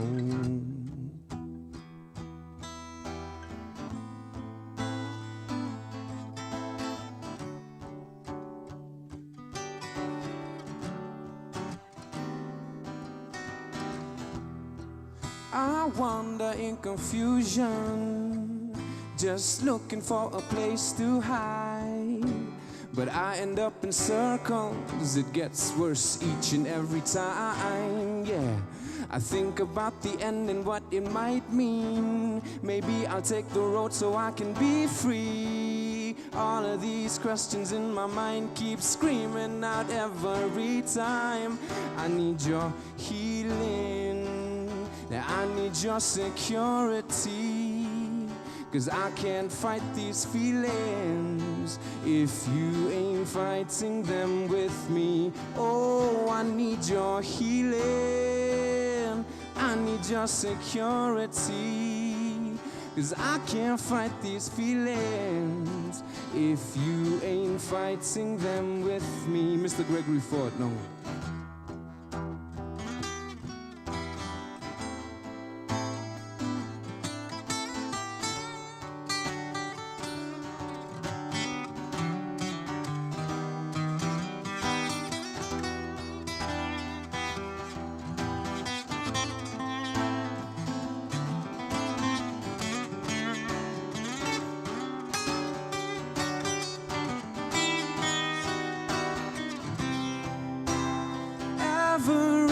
time. You've been by my side through all these fights. Lord, I'm begging you now. Lord, I'm begging you now. Oh, I need your healing. I need your security. 'Cause I can't fight these feelings if you ain't fighting them with me. I need your healing. I need your security. And I can't fight these feelings if you ain't fighting them with me.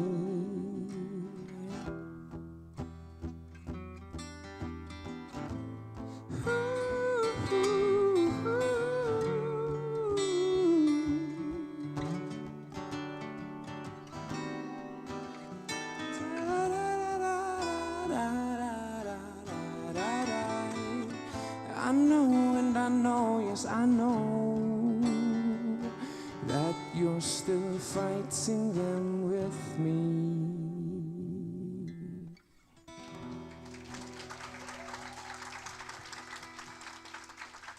Well, thank you so much. Thank you so much.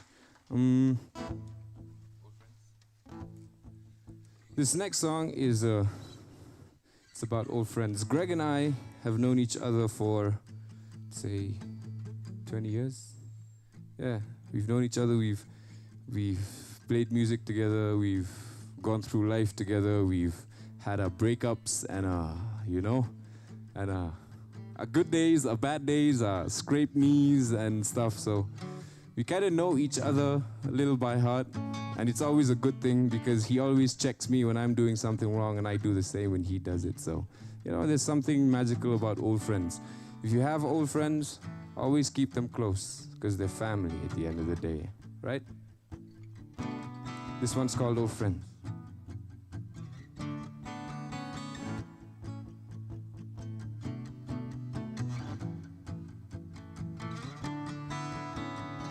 I can still find Wiley's house, riding on my bike with eyes closed. I can name every girl that he took out, and from my memory dial his house phone. Can you take me back when we were just kids? We weren't scared of getting older, no, no. And no one knows you like they know you, and no one probably ever will. You can grow up, make new ones, but the truth is there's nothing like old friends. Am I right? 'Cause you can't make old friends.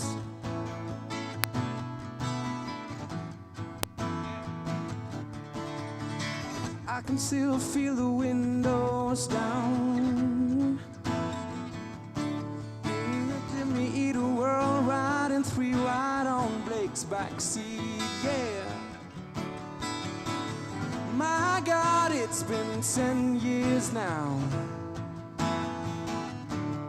I'll have his back tomorrow, and he'll still fight anyone who tried to touch me. True story. Take me back when we were just kids. We weren't scared of getting older, no, no. 'Cause no one knows you like they know you, and no one probably ever will. We can grow up, make new ones, but the truth is there's nothing like old friends, yeah. Ooh, 'cause you can't make old friends, no, no, no.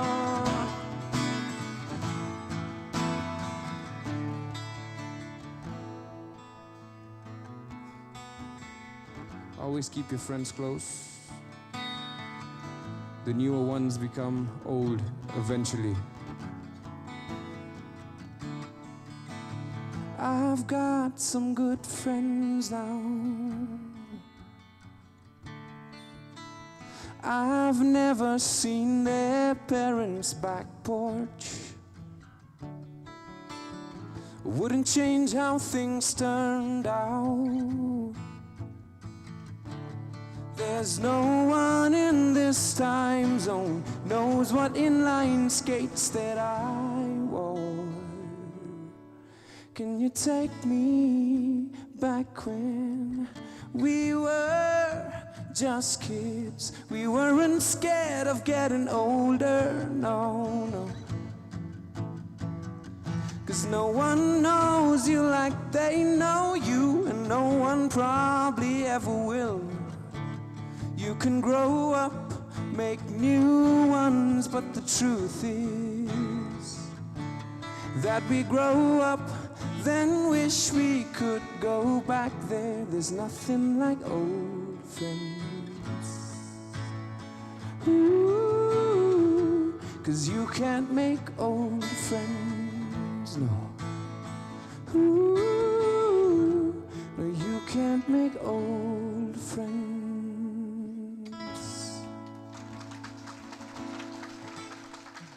Thank you so much. So, do we have time for one more? Yes. If one more turns to two more, then? Whose fault would it be? I think I have a bunch of lawyers in the room. Let us debate. All right.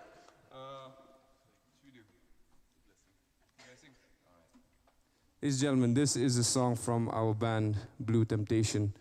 This one is called Blessings.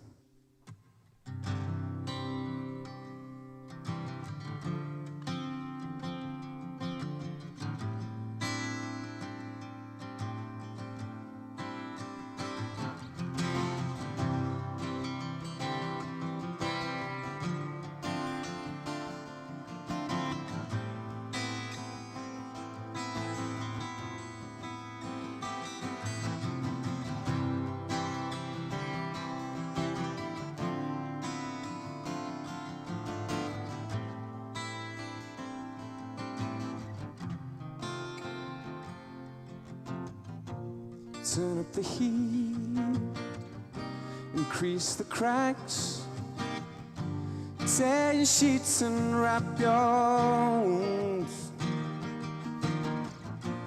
You will bleed, for you are weak, and I'll stand by you, but you must heal your own.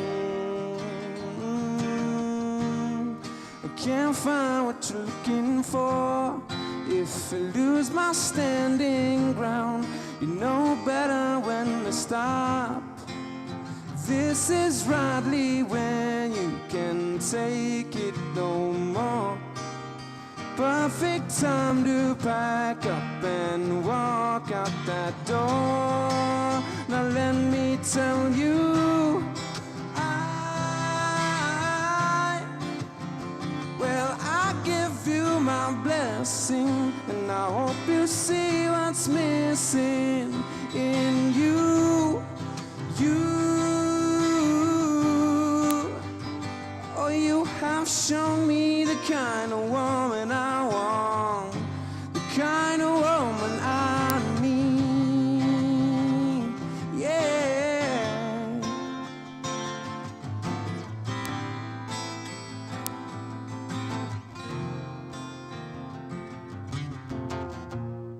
On top of everything else, crazy circumstances. Now I have seen you at your worst.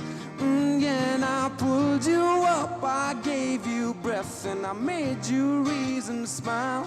But then I rescue myself, she said.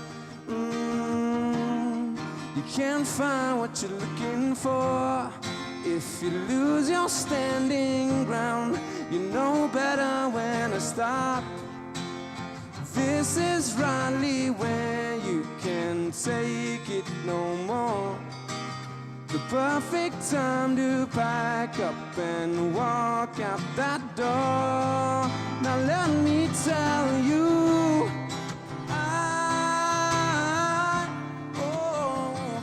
I give you my blessings, and I hope you see what's missing in you. Oh, you have shown me the kind of woman I want, the kind of woman I need. I keep talking to myself, 'cause you're always wanting something else. I'm afraid we lost it all, my dear. Oh, there's nothing for us here. No, no, yeah, yeah.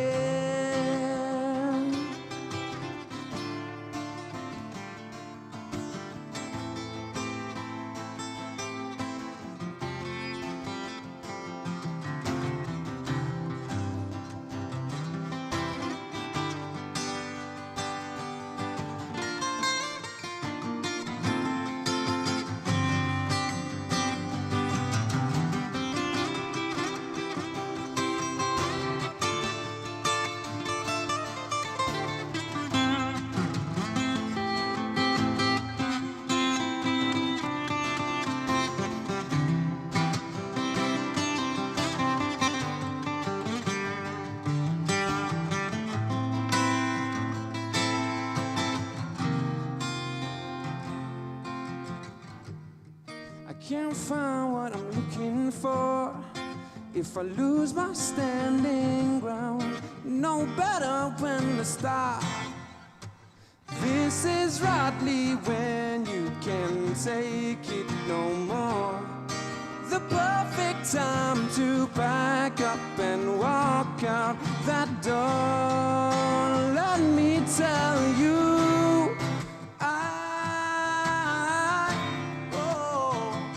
I give you my blessings, and I hope you see, and I hope you see what's missing in you. Oh, you have shown me the kind of woman I want, the kind of woman I need. Yeah. Oh,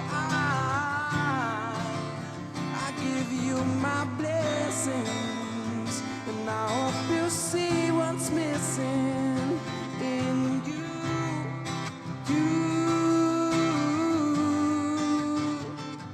You have shown me the kind of woman I want, the kind of woman I need, the kind of woman I need. I give you my blessing.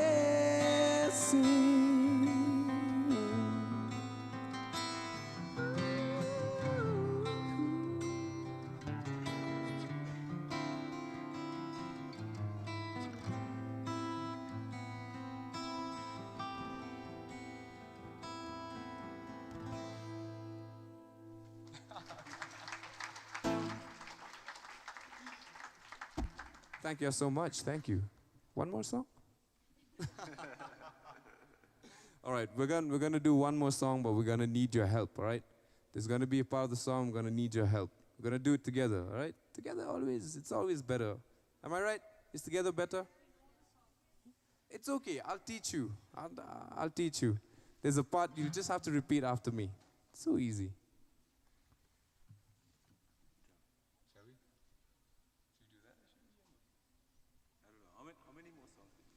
Okay. I got, see, Greg just asked a very interesting question.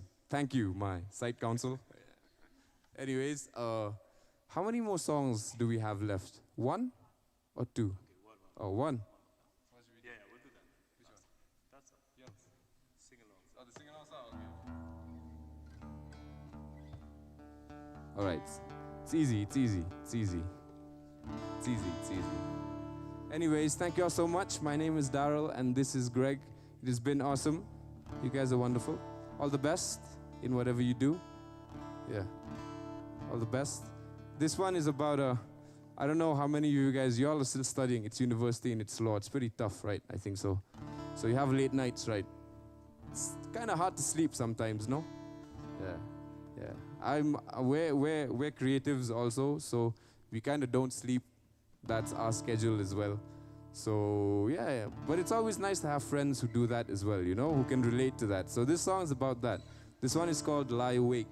And it's a song I wrote basically about not being able to sleep and finding someone to connect with on that level. Hi.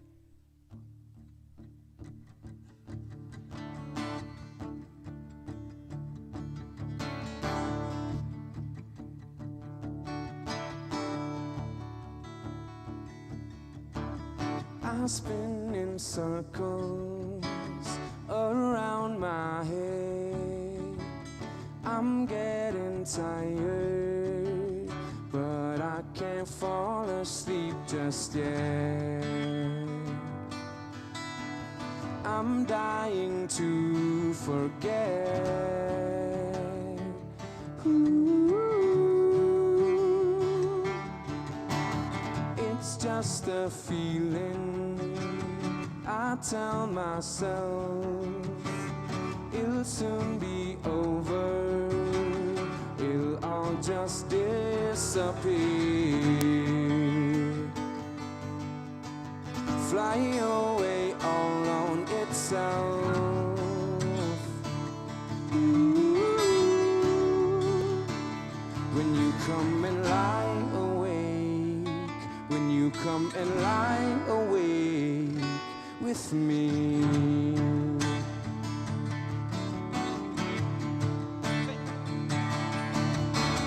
I spin in circles around my head, chasing down shadows, round and round and again. This never seems to end. Oh, it's just a feeling. I'll console myself. It'll soon be over. It'll all just disappear. Fly away all on itself. Whoa. When you come and lie away, when you come and lie away with me.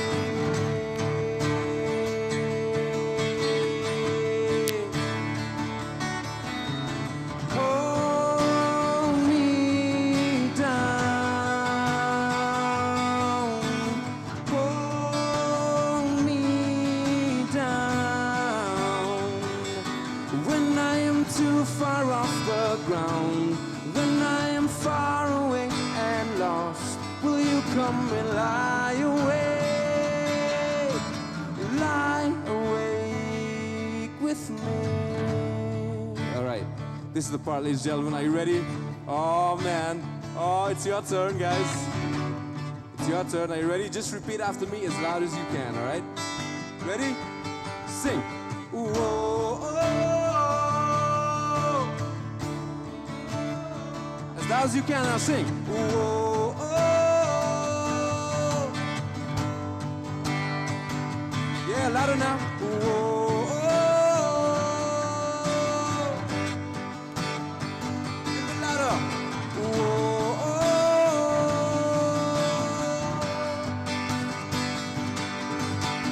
Hold me down. Hold me down. When I am too far off the ground, when I am far away and lost, will you come and lie awake? Lie awake with me. Thank you all so much. We've been Daryl and Greg. But we're gonna do this together. Before we go, we're gonna end it together because I believe it's all about togetherness, man. So you ready? One more time, sing. Whoa, oh. Louder, louder, louder, louder. Whoa, oh, sing.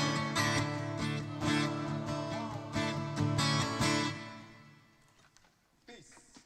Oh, what? 2 more songs, I'm saying. Oh, 2 more songs. Should we? Well, just one announcement. Thank you so much, ladies and gentlemen. Thank you for joining us in our celebrations, the first anniversary of National Law University Meghalaya.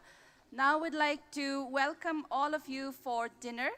And for those of you who would like to stay back and listen to more music, you're most welcome. But we would like to request our dignitaries to proceed for dinner. Thank you so much.